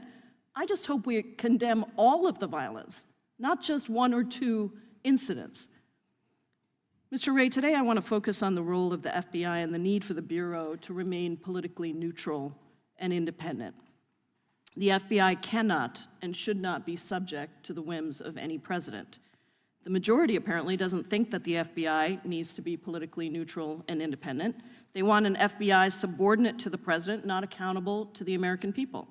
That is one part of a larger plan to undermine our democracy, to remove the checks and balances that have protected us, and ultimately to subvert our freedoms. That agenda, promulgated by the former president, his loyalists, and their MAGA allies, is called Project 2025. It is publicly available online. I encourage everyone who's watching this to Google it. It includes plans to undermine every part of our government, including the FBI. Trump's Project 2025 agenda says that the director of the FBI must not be independent of politics, but instead must do whatever the president orders. Under Trump's Project 2025, Trump loyalists would undermine the non-political and independent structure of the FBI. Project 2025 openly calls on the next conservative administration to support, quote, a vast expansion of the number of political appointees in every office across the DOJ, especially the FBI. And so, Mr. Wray, given your extensive experience as a law enforcement professional at DOJ across multiple Republican and Democratic administrations, why do you think it's important that the FBI maintain political independence from the president? I think the FBI is and needs to stay independent, and that means protecting the American people without fear or favor, upholding the Constitution and the rule of law, and it means following the facts wherever they lead, no matter who likes it. And I add that last part because the essence of independence and objectivity is not that an investigation is going to always yield the result you want. Our independence and objectivity can't only be respected when you like the outcome. That's the very essence of objectivity. Sometimes you're going to like the result, sometimes you're not going to like the result. And that applies to everyone, including us. Any number of times we're disappointed and frustrated by the results of our investigations. But the alternative is an erosion of the rule of law, where the only thing that distinguishes one investigation from another is power. And that's what you see in some of authoritarian countries around the world. So I'm not familiar with this particular No, I didn't ask you to Project comment on that. 2025 No, I just thing. I wanted to don't know anything about it, but what I can tell you is, from my perspective, the FBI needs to be functioning as independent. Doesn't Thank mean you. it's not part of the executive branch. It doesn't mean the FBI director doesn't serve at the pleasure of the president, but it does mean that the way we do our work Has to be objective. has to be independent. Yeah, thank you. I have another question about the role of attorneys at the FBI Office of General Counsel. How do we protect that work? I'm sorry, could you repeat the question? The role, what role do the attorneys at the FBI Office of General Counsel play in ensuring that the Bureau respects the constitutional rights of American citizens? How do we protect that work? So, in my experience, the lawyers in the Office of General Counsel play an incredibly important role in ensuring that our agents have their questions about how to comply with the law and conducting their work answered, and ensuring that we conduct our work in the right way, which means scrupulously adhering to the laws and the rules that apply to us. I just wanted to say before I yield, Mr. Chairman, that the Project 2025 also eliminates the FBI's Office of General Counsel in-house lawyers who are responsible for that role. I appreciate your indulgence, and I yield back. Gentlelady yields back. Gentleman from Wisconsin's recognized. Yeah, thank you, Mr. Chairman. I think it was when you were here December of last year, Mr. Wray, that you said blinking lights were going off in regards to the southern border and what is happening down there. Has the border situation improved in terms of your assessment with the security of Americans since you were last here in December? Well, I guess a couple things, and I appreciate the question. So first, the blinking lights comment that I made refers more broadly to the threat environment that I'm seeing as FBI director across a wide range of threats. Contributing to that in a variety of ways are the threats that emanate from the border. So it's not a comment just on the border issues, it's the threat environment that we face more broadly, in my experience in law enforcement. I am increasingly concerned that foreign terrorists could seek to exploit vulnerabilities at our southwest border or at other ports of entry or in other aspects of our immigration system to facilitate an attack here in the United States. I think that is something we have to be concerned about. There's been a lot of focus on numbers of this, numbers of that, and I understand that. But as I think was referenced in an earlier question, it doesn't take very many foreign terrorists to be a real problem. We had 19 hijackers responsible for the 9/11 attacks. And we just, not that long ago, had a case, some of the members of the committee will remember, where we charged an individual for trying to smuggle individuals in to assassinate former President Bush. Are you concerned that the Border Patrol chief, former Border Patrol chief Rodney Scott, said that he was concerned about very, very minuscule data that they were receiving? So there's all this, we are told that illegal aliens are vetted against databases, but oftentimes they're doing biometrics as they come into this country, but not looking behind it in their home countries. Does that concern you when there's not a review done in the home country? Well, we certainly need as much help as we can get from the countries of origin of these people. When I say origin, not just where they come from originally, but countries they've come through. And the biometric enrollment piece is, of course, an important one. We have situations where even if... Are we doing a thorough enough job of reviewing them, their actions and their lives in their home countries before they came here? Well, I mean, we need more help from our foreign partners. There's no question about that. And I think that's an important part of it. How about our domestic partners, like the CIA and others that are supposed to protect us?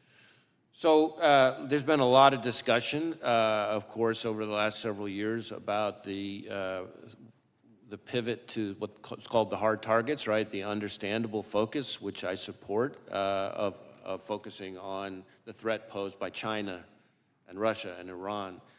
But with that comes, if you look at, for example, the withdrawal from Afghanistan, we start to lose sources of information about foreign terrorist threats from overseas, and that is a concern to me. Yeah, my time's running out.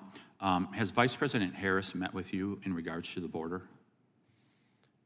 Well, I've been in meetings that have included the Vice President that have in different ways touched on border Has she issues. specifically asked you for a meeting in regards to the threat that is at the border? You know, I'm not going to get into sort of specific meetings, but I can tell you that I've been in meetings that have included, among other people, the Vice President that touch on border security issues. Did she ask you questions about what you thought needed to be done in regards to reducing this threat to the American people? You know, I really can't get into specific conversations. Is support for President Trump a security concern within the FBI? I'm sorry, I couldn't hear it. Is support for President Trump a security concern amongst your employees? No. Is objection to the COVID-19 vaccine a security threat? Not from my perspective. Who improved what is termed the Trump questionnaire within the FBI that was done by SIIS?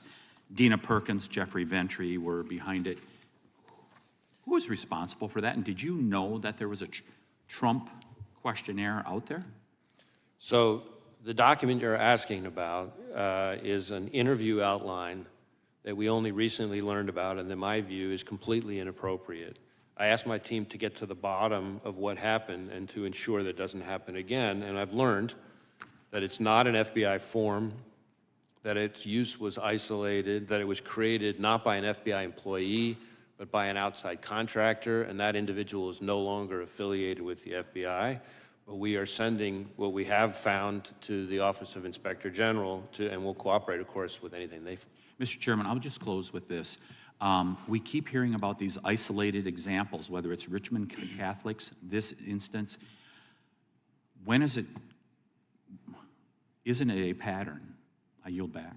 Gentleman goes back, Mr. Correa. Thank you, Mr. Chairman, and Director Wray, welcome again to this committee, and I want to thank you and your agents for the good job you're doing to protect Americans. Earlier this week, I was part of the group that went out to visit Butler, Pennsylvania Homeland Security members.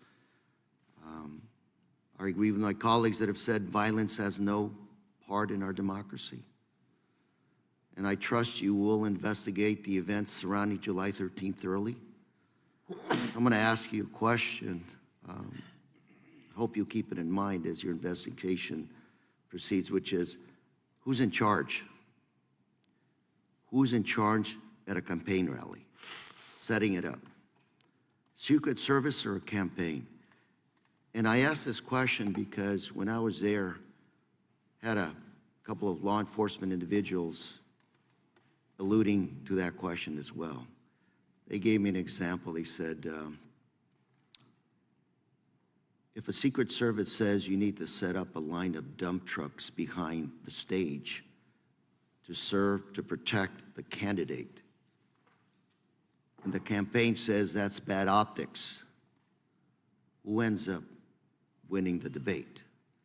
So my question is, who's in charge? And as you investigate this crime scene, hope you ask the locally elected officials. I spoke to a county supervisor, local police and sheriff.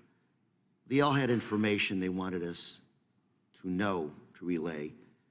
We just didn't have the opportunity to sit down and talk to them. There was a lot of concern that they weren't given enough time to prepare for this rally. They thought there were things that could have been done better.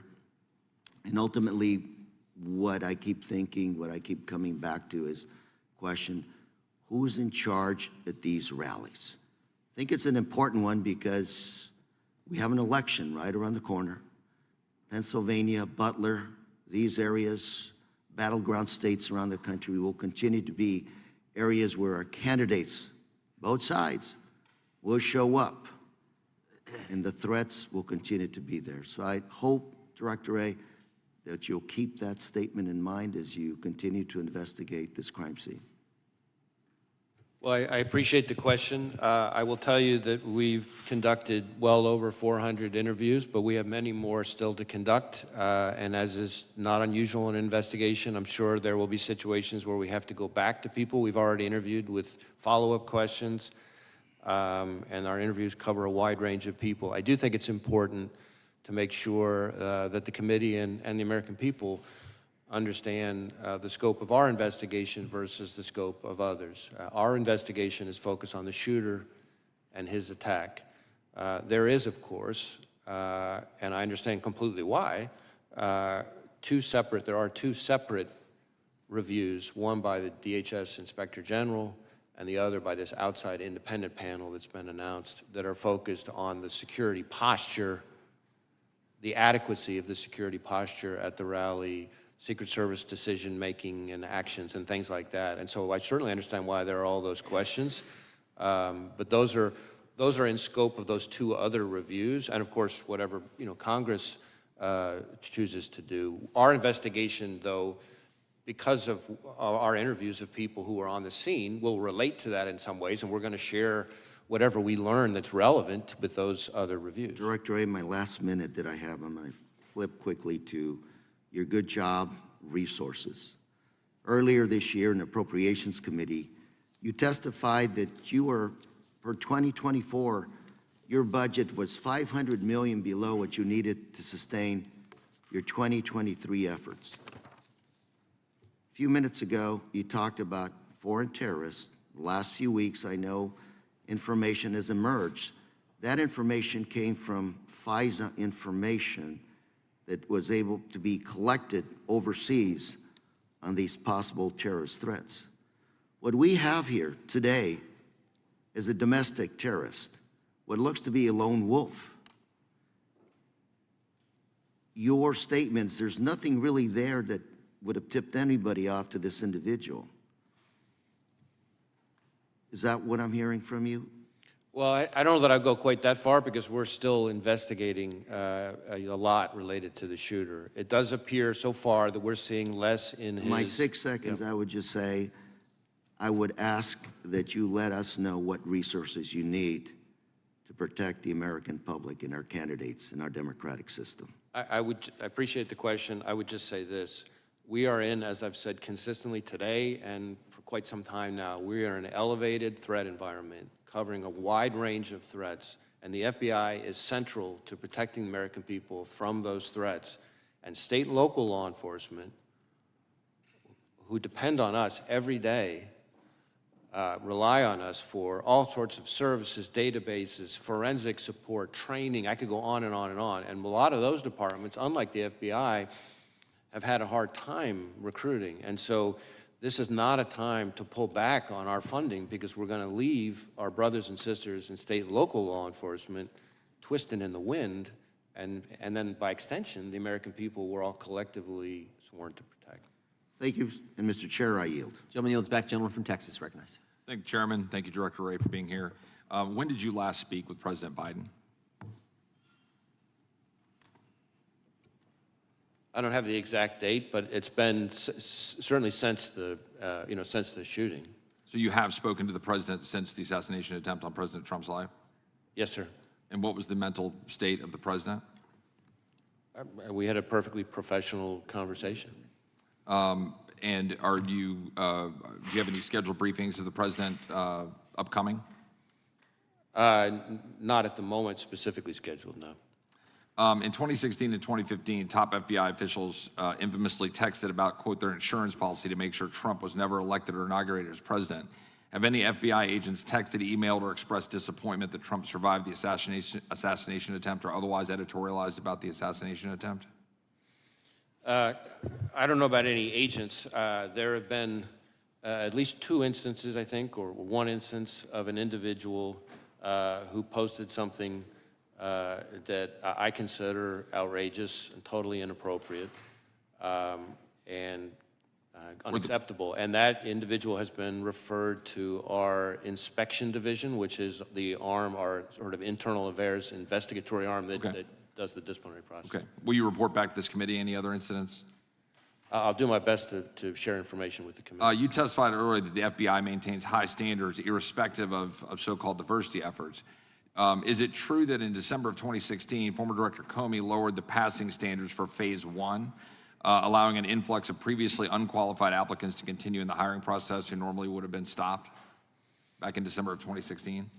Yeah, I can't speak to Director Comey's what were the changes. I can tell you that at least since I've been director, changes that we have made to... But we're standing on a specific question. Were standards changed? Phase 1, this is a specific part of the process. Were they changed in 2016? Well, I don't recall if they were changed in 2016. Obviously, I started, as your question presupposes, after that. What I can tell you is, since that time, we have made changes to various phases of the process, but none of them, this is important, none of them lowered the standards. In fact, if anything, they actually increased. Are you familiar with reporting that we have, and we've asked questions to you about this, I'm not sure the result of the questions, that to more, quote, easily accommodate a larger pool of available applicants, FBI special agent hiring standards have been relaxed and requirements measurably lowered.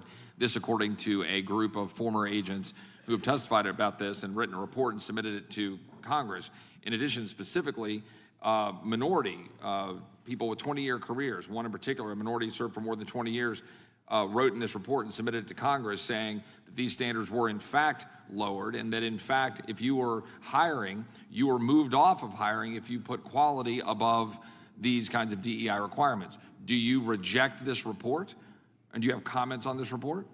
I haven't read. You're aware of the report? I'm aware of the report. I know that I've read every detail of it, but I can tell you that the claim that we have lowered our standards to be less selective and less competitive is not accurate. So do you believe these former agents are lying to Congress when they submit a report to Congress stipulating and suggesting otherwise? Or are you saying that they are lying? I'm saying they're mistaken.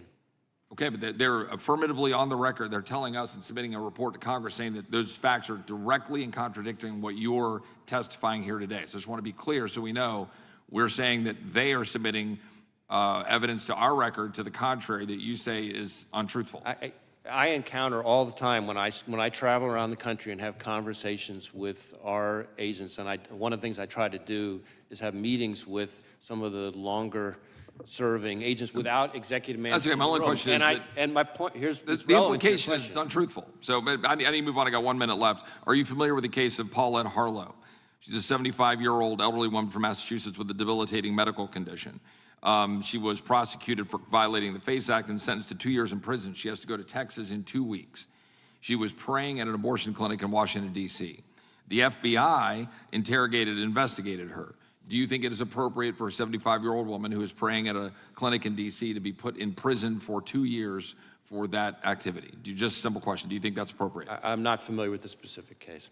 You're not familiar with that case. It's been significantly in the headlines. But you don't know how to comment on that case, that it's appropriate for a 75-year-old woman to be put in prison for 2 years for praying at a clinic. Again, since I'm not familiar with the case, I don't want to start weighing in because I don't know all the facts. But what I can tell you is that when it comes to FACE Act enforcement and abortion-related violent extremism, I think one of the things that gets lost, and I appreciate the opportunity to clarify it, is that really since the Dobbs decision, actually more of our abortion-related violent extremism investigations have focused on violence against pro-life facilities as opposed to the other way around. And we've had a number of investigations. We're using FACE Act resources and our JTTFs. We're still waiting on responses on letters that we've sent indicating the data to the contrary, that there's been significant amount of efforts in targeting of people who are pro-lifers who go to clinics and that they've been prosecuted, like this case, a 75-year-old woman who is now going to jail in Texas for 2 years because she was praying at a clinic in Washington, D.C.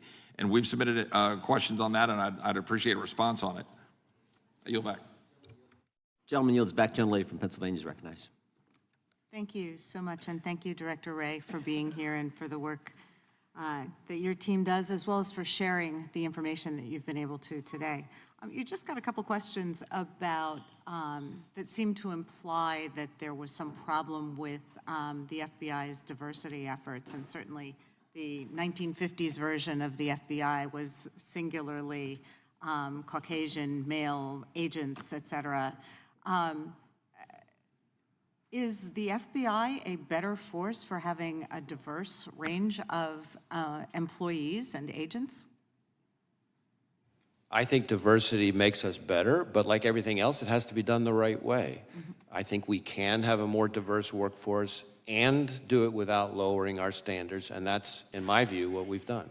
And you haven't lowered standards at the FBI. We have not. I repeatedly come across people who are confused about different parts of that, and I appreciate the opportunity to set that straight. Thank you. Yeah, I think we're all concerned here as we've seen the rollout of this Project 2025 that purports to try to eliminate any reference to diversity efforts across the entire federal government. So it is sort of a top-of-mind concern as it's threatening to become reality. So what I did want to talk about today is something some of my colleagues have mentioned, which is the normalization of threats and violence against public servants at all levels, whether it's election workers or school officials, elected officials and their families, judges, federal law enforcement agents, and others. To be clear, I think it's very clear that the majority of Americans wholeheartedly condemn any sort of political violence and understand that it's not legitimate discourse and that it has no place in our civic life. But words do matter, and they have consequences, particularly when uttered by people in positions of leadership. So that's why I remain very concerned by the willingness of some members of Congress to repeat disinformation and conspiracy theories that undermine trust in our public institutions, which serve all Americans. And when elected officials embrace overheated or fact-free rhetoric, it becomes dangerous. I have been heartened, as many national leaders have unequivocally condemned calls to violence, and I would urge all members of this body to do so and continue to do so, regardless of the party affiliation of the perpetrators or the targets of such threats. You and our other national security officials have repeatedly warned us that foreign actors are actively working to spread disinformation, to influence our elections and discredit our public institutions, and we shouldn't be aiding and abetting them.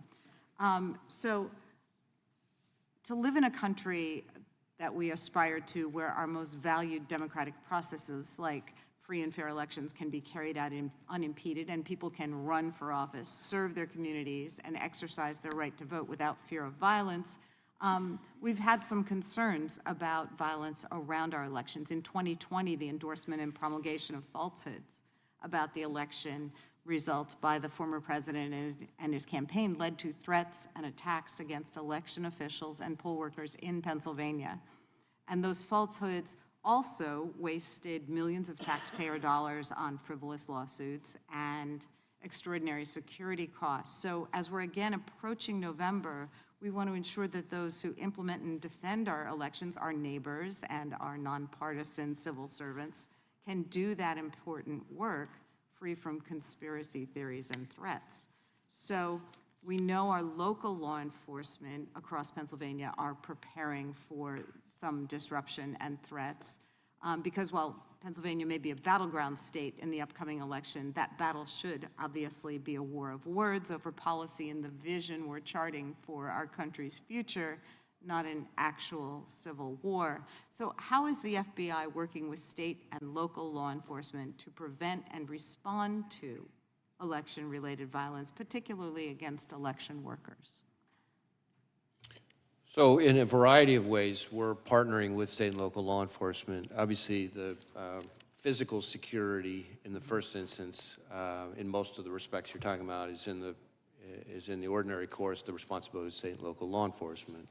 But we play an important role in a number of ways. So we share, threat bulletins, information like that about things to be on the lookout for, things we're seeing.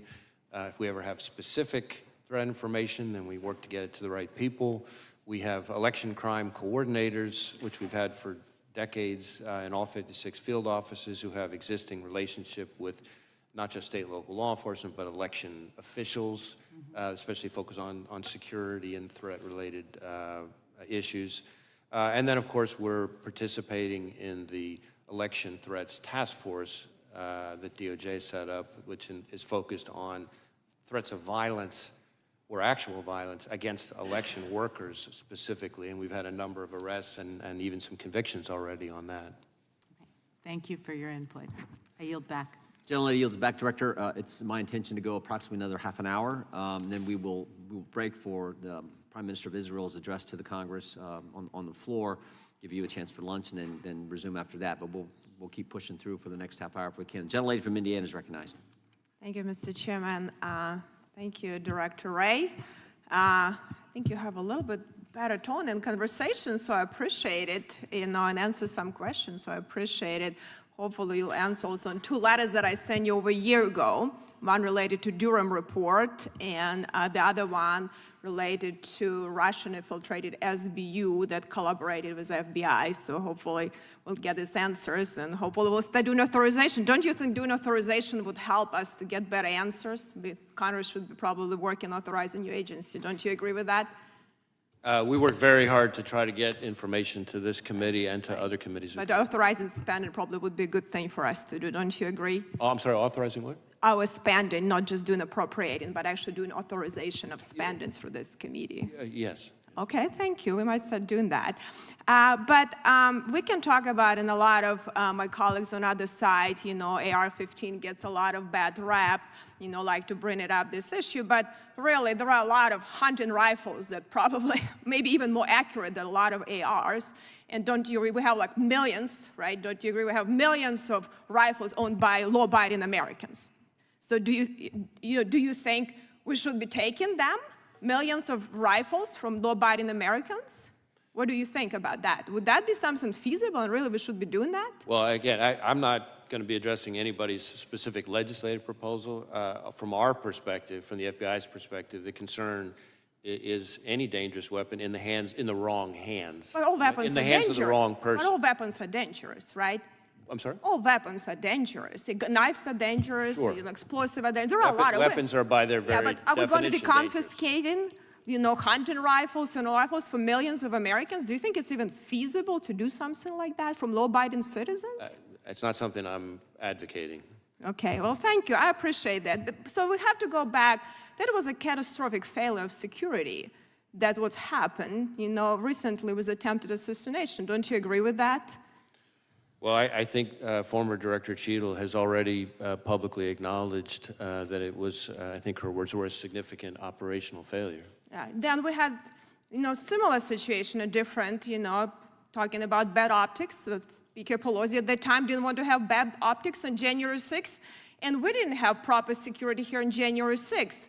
That was a catastrophic failure too. Are we looking at that? Any one conclusion was made from that? Have we made any adjustments? Because I know a lot of people, got hurt now just being here. There was a lot of cases bringing up the Department of Justice, and a lot of them were really just law-abiding Americans that really just upset with the government, and they have a reason to do it. So I think we need to think about it before we prosecute, or instead of actually, looking how we can deal with real criminals and how we can have a proper security when we have events with so many people there. So did you have confidential human sources? I think you never answered that question on January 6th in the Capitol. Did you have some? I'm sorry, what's the Confidential human sources. Did you have them on January 6th in the Capitol? Well, again, I'm never going to be getting into when and where we Okay, have or have not used confidential human sources. But Are you willing to stand the record that you had no confidential human sources that went into Capitol on January 6th?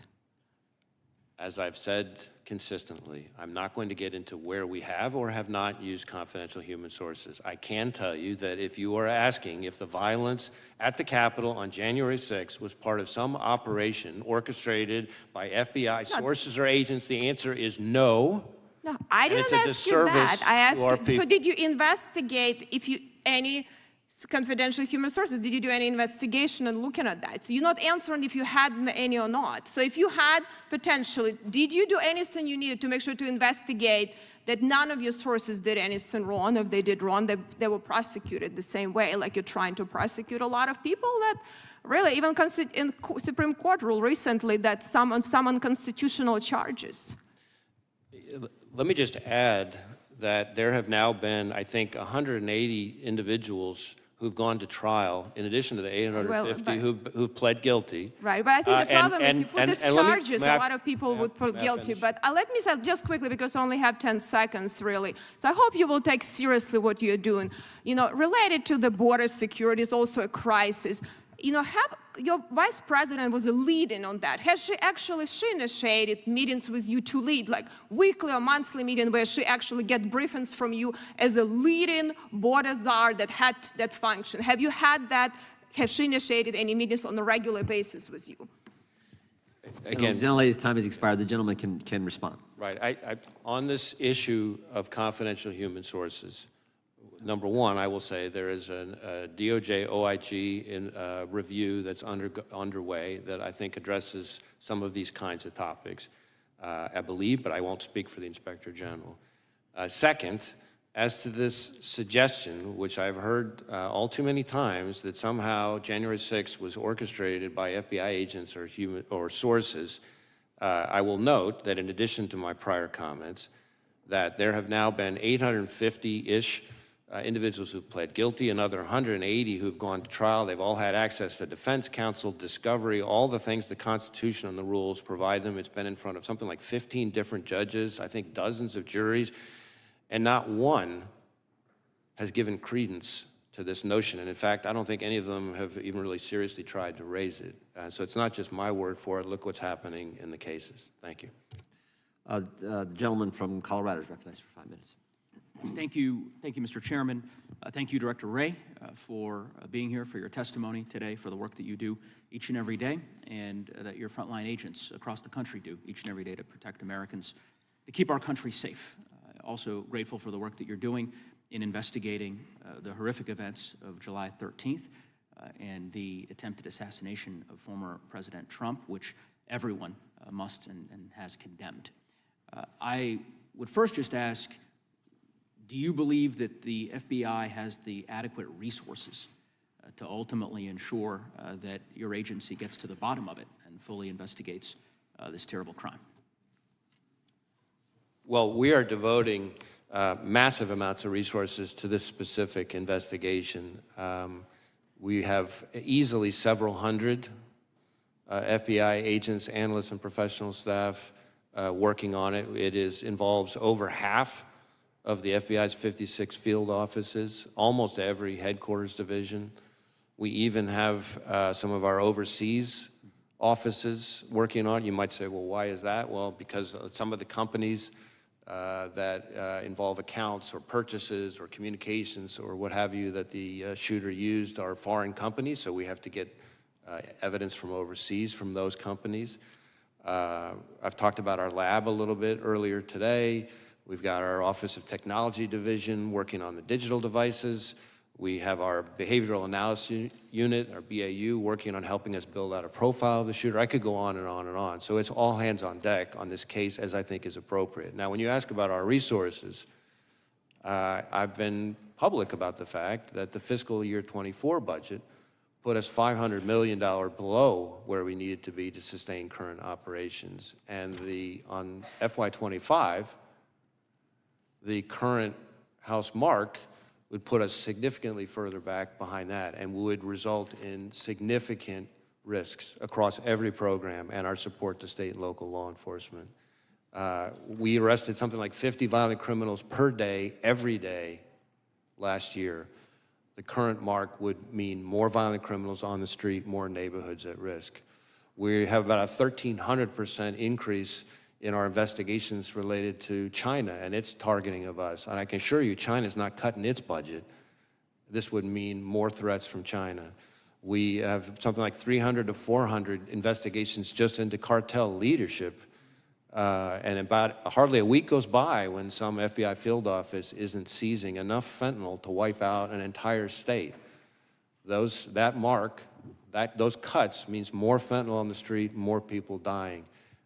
So the people who suffer the most are state and local law enforcement and the American people we're sworn to protect. And so I look forward to working with Congress, but we really need to be smart about what we're doing, and I think that would be a step in the wrong direction given the threat environment that we face. And I couldn't agree with you more, Director Wray, and of course we've talked about this during previous hearings in which you've testified And to be clear, that I think the budget that House Republicans have proposed, which is about a $325 million cut to the FBI, would do precisely what you've described and have deleterious impacts for public safety across our country. And House Democrats are certainly working to prevent those cuts from taking place.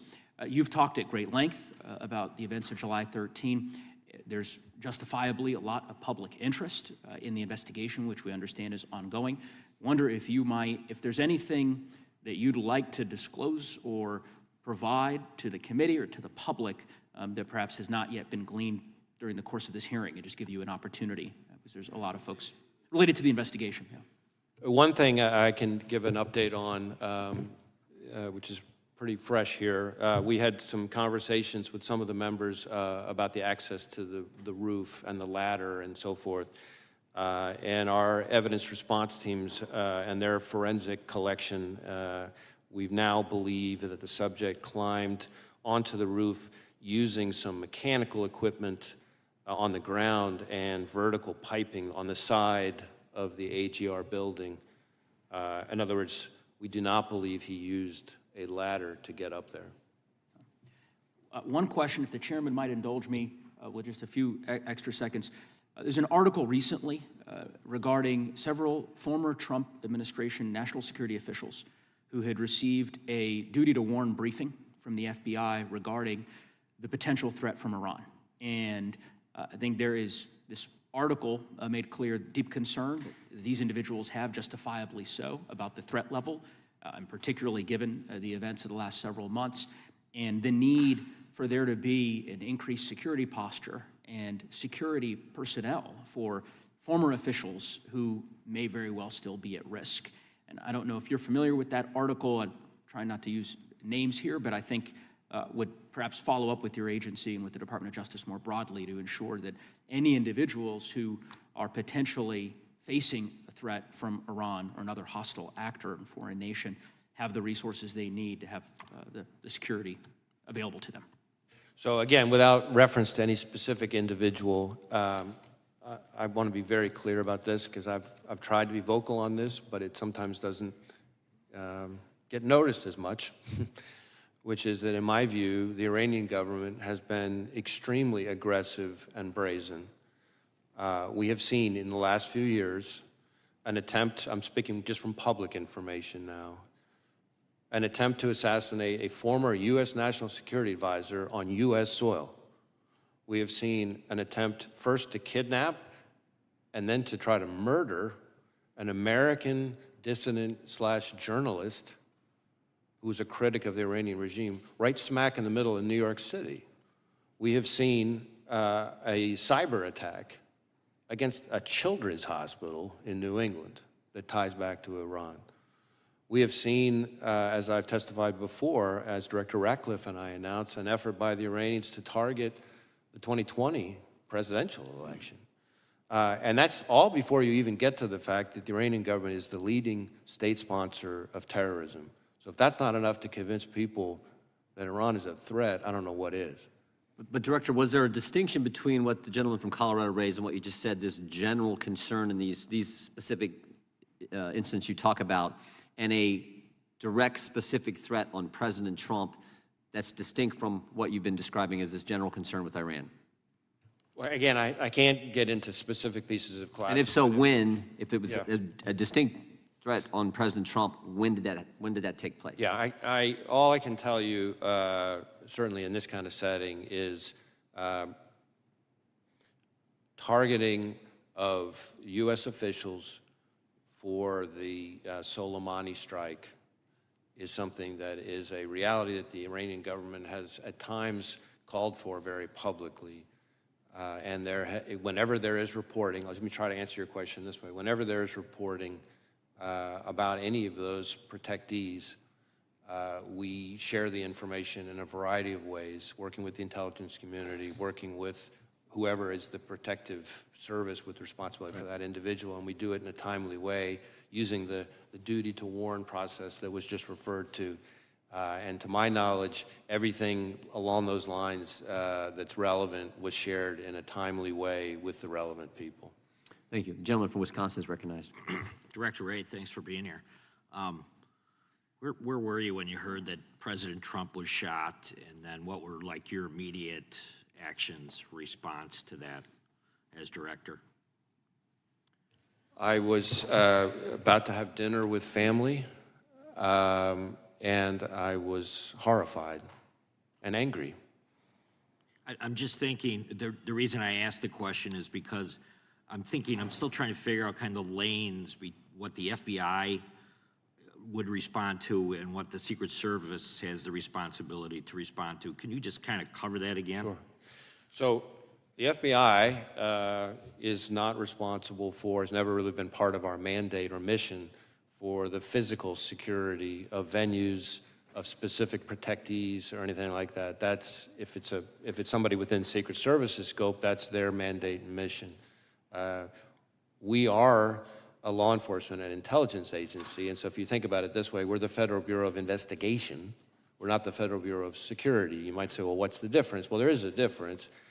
We investigate crimes, we investigate threats to national security, but we don't, questions about security posture, the adequacy of resources and assets that were deployed to protect a specific individual, whether there's enough security, and certainly the staffing of that security is not something the FBI, again, we're 116 years old, has historically done. So at this point, have you been able to go through the shooter's home and kind of document kind of what you found as far as evidence goes? So we have been able to search the shooter's home. So again, just sort of tying your first question to your second question now, our role is to conduct an investigation of the shooter and the attack. And so we're going to conduct a painstaking, intense investigation of that. We have, among other scenes that we've processed using evidence response teams, in addition to the rally scene itself, of course, we have been through the shooter's home, his bedroom, other parts of the house, et cetera. Have you been able to establish that he did go to a range and either zero that weapon in or, at least target shoot that weapon prior to the assassination attempt?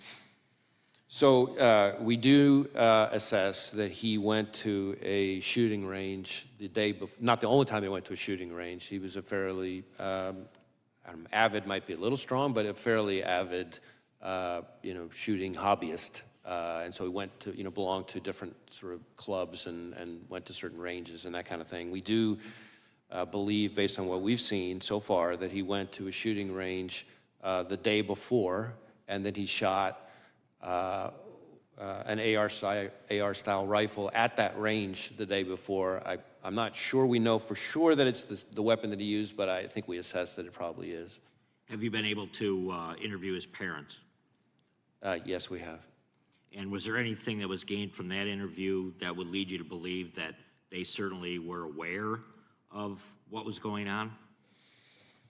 I guess I want to be careful about talking about specific people's interviews, but I would say that his parents were cooperative with us, and as I've said before, and hopefully this gets at your question, we have not identified any accomplices, co-conspirators, or anything along those lines. So it's the FBI's position right now that he still acted independently? Again, we're still, I know it seems like a lifetime since July 13th, but we're still early stages, but we have not seen anything so far that would suggest to us that he acted with others. How does the FBI view not just a Trump rally, but political rallies versus other types of events, from a security perspective, compared to a college football game or any mass, large crowd type gathering? Because I think one of the things that's most difficult to really to swallow at this point is that the idea that these Trump rallies have been happening for years and that there could be such a lax approach to the physical security of those fairgrounds that day. And I'm wondering, where does this fall? And then on top of that there were other presidential candidates out there that didn't have full Secret Service protection. RFK Jr. has been the most vocal about it. I was wondering if you could comment on the facilities as well as providing security for presidential candidates. Well, again, I want to be a little bit careful to stay in my lane because, again, security posture and the adequacy of the security posture is really the core expertise and responsibility of agencies like the Secret Service. But certainly it is, I think, fair to say that outdoor events, whether they're political rallies or, as you say, you know, a college football game in an open stadium, a concert, these are places that are often, you know, particularly challenging to secure adequately because the range of threats that can face them are higher. In addition to that, has been discussed a little bit here already in today's hearing, just threats to public officials, including politicians, is an increasingly pervasive part of today's landscape, and so that adds to the challenge. So you're talking about the combination of individuals who are increasingly targeted for violence, combined with venues that are softer and harder to secure targets, I guess is the way I would answer. But again, those kinds of questions, the adequacy of the security posture, all the resources that were or were not devoted, all that stuff, is my understanding would be very much in scope for the DHS Inspector General investigation and this outside independent panel that's been appointed. I yield back. Gentleman yields back. Director, I think we're going to be able to get 2 more members' times of question, then we have to get to the floor for the Prime Minister. Gentlelady from Georgia is recognized. Thank you, Chair Johnson, and thank you so much, Director Wray, for your transparency and your testimony today. First, I want to say my friend, my mentor, Congresswoman Sheila Jackson Lee, was known by many as the voice of reason here in Congress. And she was my friend before I even came to Congress. And in my freshman year, she kind of took me under her wing and she kind of showed me the ropes. And she was a force to be reckoned with. And I can say that she will never, ever be replaced. And she was a trailblazer, and I know that she will sorely be missed here in Congress. Director Wray, I only have one question for you today, but before we get to that point, I'd just like to reiterate today that political violence is never acceptable. Regardless of how different our political values and views are, attempted assassinations are a stain to the very democratic ideals of this nation. We have endured riots on Capitol Hill on January 6th, where a literal noose was erected on Capitol grounds, intended for then Vice President Pence and Speaker Emeritus Nancy Pelosi. Political violence against election workers, that has been expressed today. An attack on Paul Pelosi, Nancy Pelosi's husband. Threats against the FBI agents, as you have expressed, and prosecutors, and threats to the staff who serve the public every single day. Congressman Connolly's staff was targeted and attacked last year. And now we have the attempted assassination of a former president of the United States. All of this within just the last 3 years. This violence simply needs to end. The assassination attempt on Donald Trump was, by the grace of God, a failure. The weapon the 20-year-old man was able to obtain, an AR-15, generally has a shooting range up to 600 yards and shot Mr. Trump from almost 150 yards away. This weapon has the ability to kill multiple people in seconds. And sadly, Corey Compatore lost his life because of this man and because of this gun. Mr. Compatore's family will never be the same. Trust me, I understand that more than anyone else in this room. Is the near loss of a former president enough for this Congress to finally take action? Because there are 206 of us that are already standing in the wings, ready to take immediate action to ban assault weapons today. We need only 12 more of our colleagues to join us in courage and move the legislation to save lives of so many of the people that we are elected to serve by removing assault weapons from the hands of people who simply should not have them in their possession. We are crippling our democracy, and we are ripping apart our fellow Americans until we do. I ask today, because it is clearly it wasn't enough to take action when the lethality of assault weapons, we lost 26 and 7-year-olds and 6 teachers in 2012, when I also lost my son to gun violence, or 14 teenagers and 3 more teachers in 2018, nor was it enough when we lost 19 more children and 2 more teachers in 2022. Well, is it enough now? Now that a former president, the very president that many of you in this room are hoping will be reelected, almost lost his life because this Congress has failed to reinstate an assault weapons ban. A ban that, by the way, Republicans joined with Democrats the past 30 years ago. Well, fine. If y'all don't like assault weapons ban, we can bring another bill that I have introduced to a vote, the Go Safe Act. This bill focuses on the components of the semi-automatic firearms and regulates their infrastructure, sale, and transfer. This, again, is not the time for thoughts and prayers. This is a time for action. Director Wray, just one question I have for you. Would you rather have your officers protected or protect someone against an assault weapon being shot from 147 yards away, or a standard pistol with no accessories attached? Well, again, I'm going to refrain from appearing to comment on specific legislative proposals, but I can tell you that we are certainly concerned about the danger to law enforcement from any kind of high-powered weapon in the wrong hands. And it hits close to home for us because just not that long ago, 2 great agents, Laura Schwarzenberger and Dan Alphen, down in Miami, executing a search in a crimes against children case, were shot and killed by a subject with an automatic weapon. So again, dangerous weapons in the wrong hands is something that, of course, from a law enforcement perspective concerns us, but I'm not going to wade into the legislative process.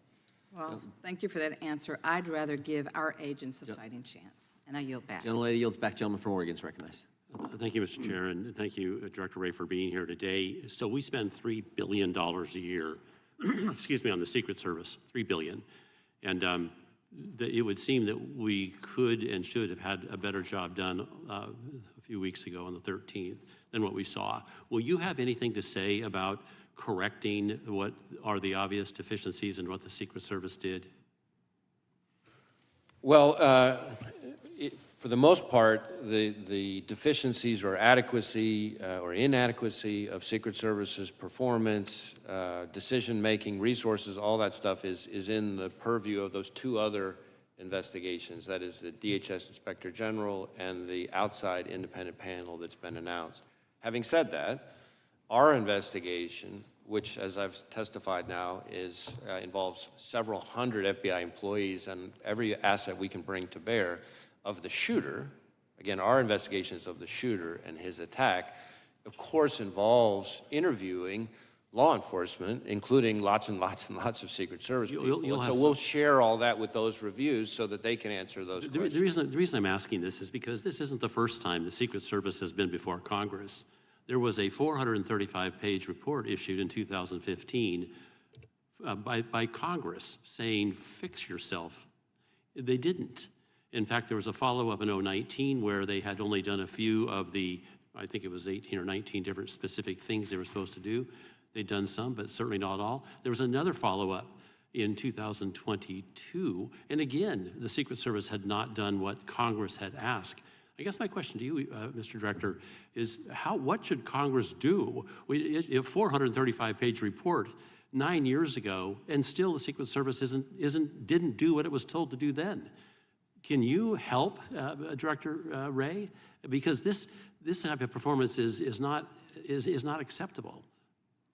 Well, I think even former Director Cheadle has acknowledged that this was a significant operational failure if there are ways for the FBI to be helpful beyond what we're already doing in terms of our investigation, we stand ready to try to be helpful. I do want to say, as somebody who's been in law enforcement for most of my career, I've worked with some just phenomenal Secret Service agents. I'm going all the way back to my time as a line prosecutor, and they have an incredibly hard job, and I have a lot of affection and respect for the men and women of the Secret Service. I'm sure you do, and I'm sure you're right. But the trouble is, when Congress says you need to do these 19 things and they don't, something needs to change. Now, the director has resigned, but you're going to be in a position, because your agency is doing such a careful review, to say a lot about what should have been done. I guess the real issue is much more of what the higher-ups in that agency are or are not doing. Perhaps that's on us. And we will share with those reviews anything that we come across that could be helpful or relevant to them for those questions. Let me quickly go to some details on the actual events.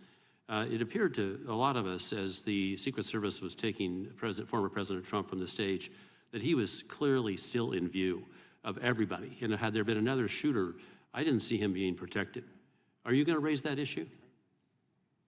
I think that's really more in scope of these two other reviews. Let me go both of them. Okay, that's fine. Let me go to the shooter as he was on top of the roof. Apparently another officer from another police division saw him and quickly ducked down because the shooter aimed a gun at him. And then the shooter apparently, was he prone at the time he took the shot toward the president? So my understanding is that the local officer that we're talking about, with the assistance of another local officer, was able to kind of get up and see onto the roof where he observed the shooter, I believe, in a prone shooting position.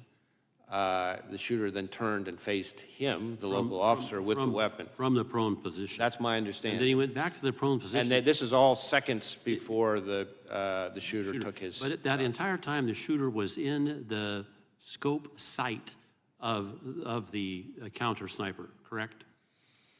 That one I'd have to double check on. I know we've interviewed the counter sniper, but I'm not sure I know the answer. But the counter sniper didn't take a shot until after the assassin attempted to shoot the former president and others. He got off 8 shots before the counter sniper shot the shooter.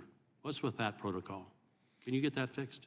Well, again, I really want to be careful not to be, given the scope of our investigation, somehow second-guessing the very difficult act and decision it takes for a counter sniper to kill another human being in that situation. It's all happening in seconds. So 8 shots. Yeah. And that was after he'd been seen for 20 minutes. I yield back. Thank you. Director, that's an important question, though, because you've talked to the counter sniper. And that, I mentioned this in our opening statement, that critical 5 minutes from 6:09 to 6:14 and what takes place there is critical. And I think that's what the gentleman was getting at. And we were hopeful that you could tell us something about your interview with the counter sniper. Yeah, I guess I want to distinguish a couple things. There is some individual, not law enforcement, I believe, who spotted the shooter on the roof a few minutes before. But I think law enforcement spotting him with the weapon on the roof is seconthis before the shot. Okay, So that's important. yeah, 'cause so there's two different things I think going what you're on saying there. is it wasn't maybe that if the bad guy shoots at 6:11, then you're saying this encounter with local law enforcement that Mr. Bentz was just getting into happened just seconds before that and maybe not 2 minutes before that? That's my understanding. That, in other words, that there's different things here. There's an individual, at least one individual I can think of, not law enforcement, member of the public, who observed him on the roof. Not clear whether or not the individual saw a weapon or not, but saw him in a way that was concerning. That is some number of, not many, but like just a handful of minutes. I think separate from that, as far as law enforcement goes, in terms of a weapon,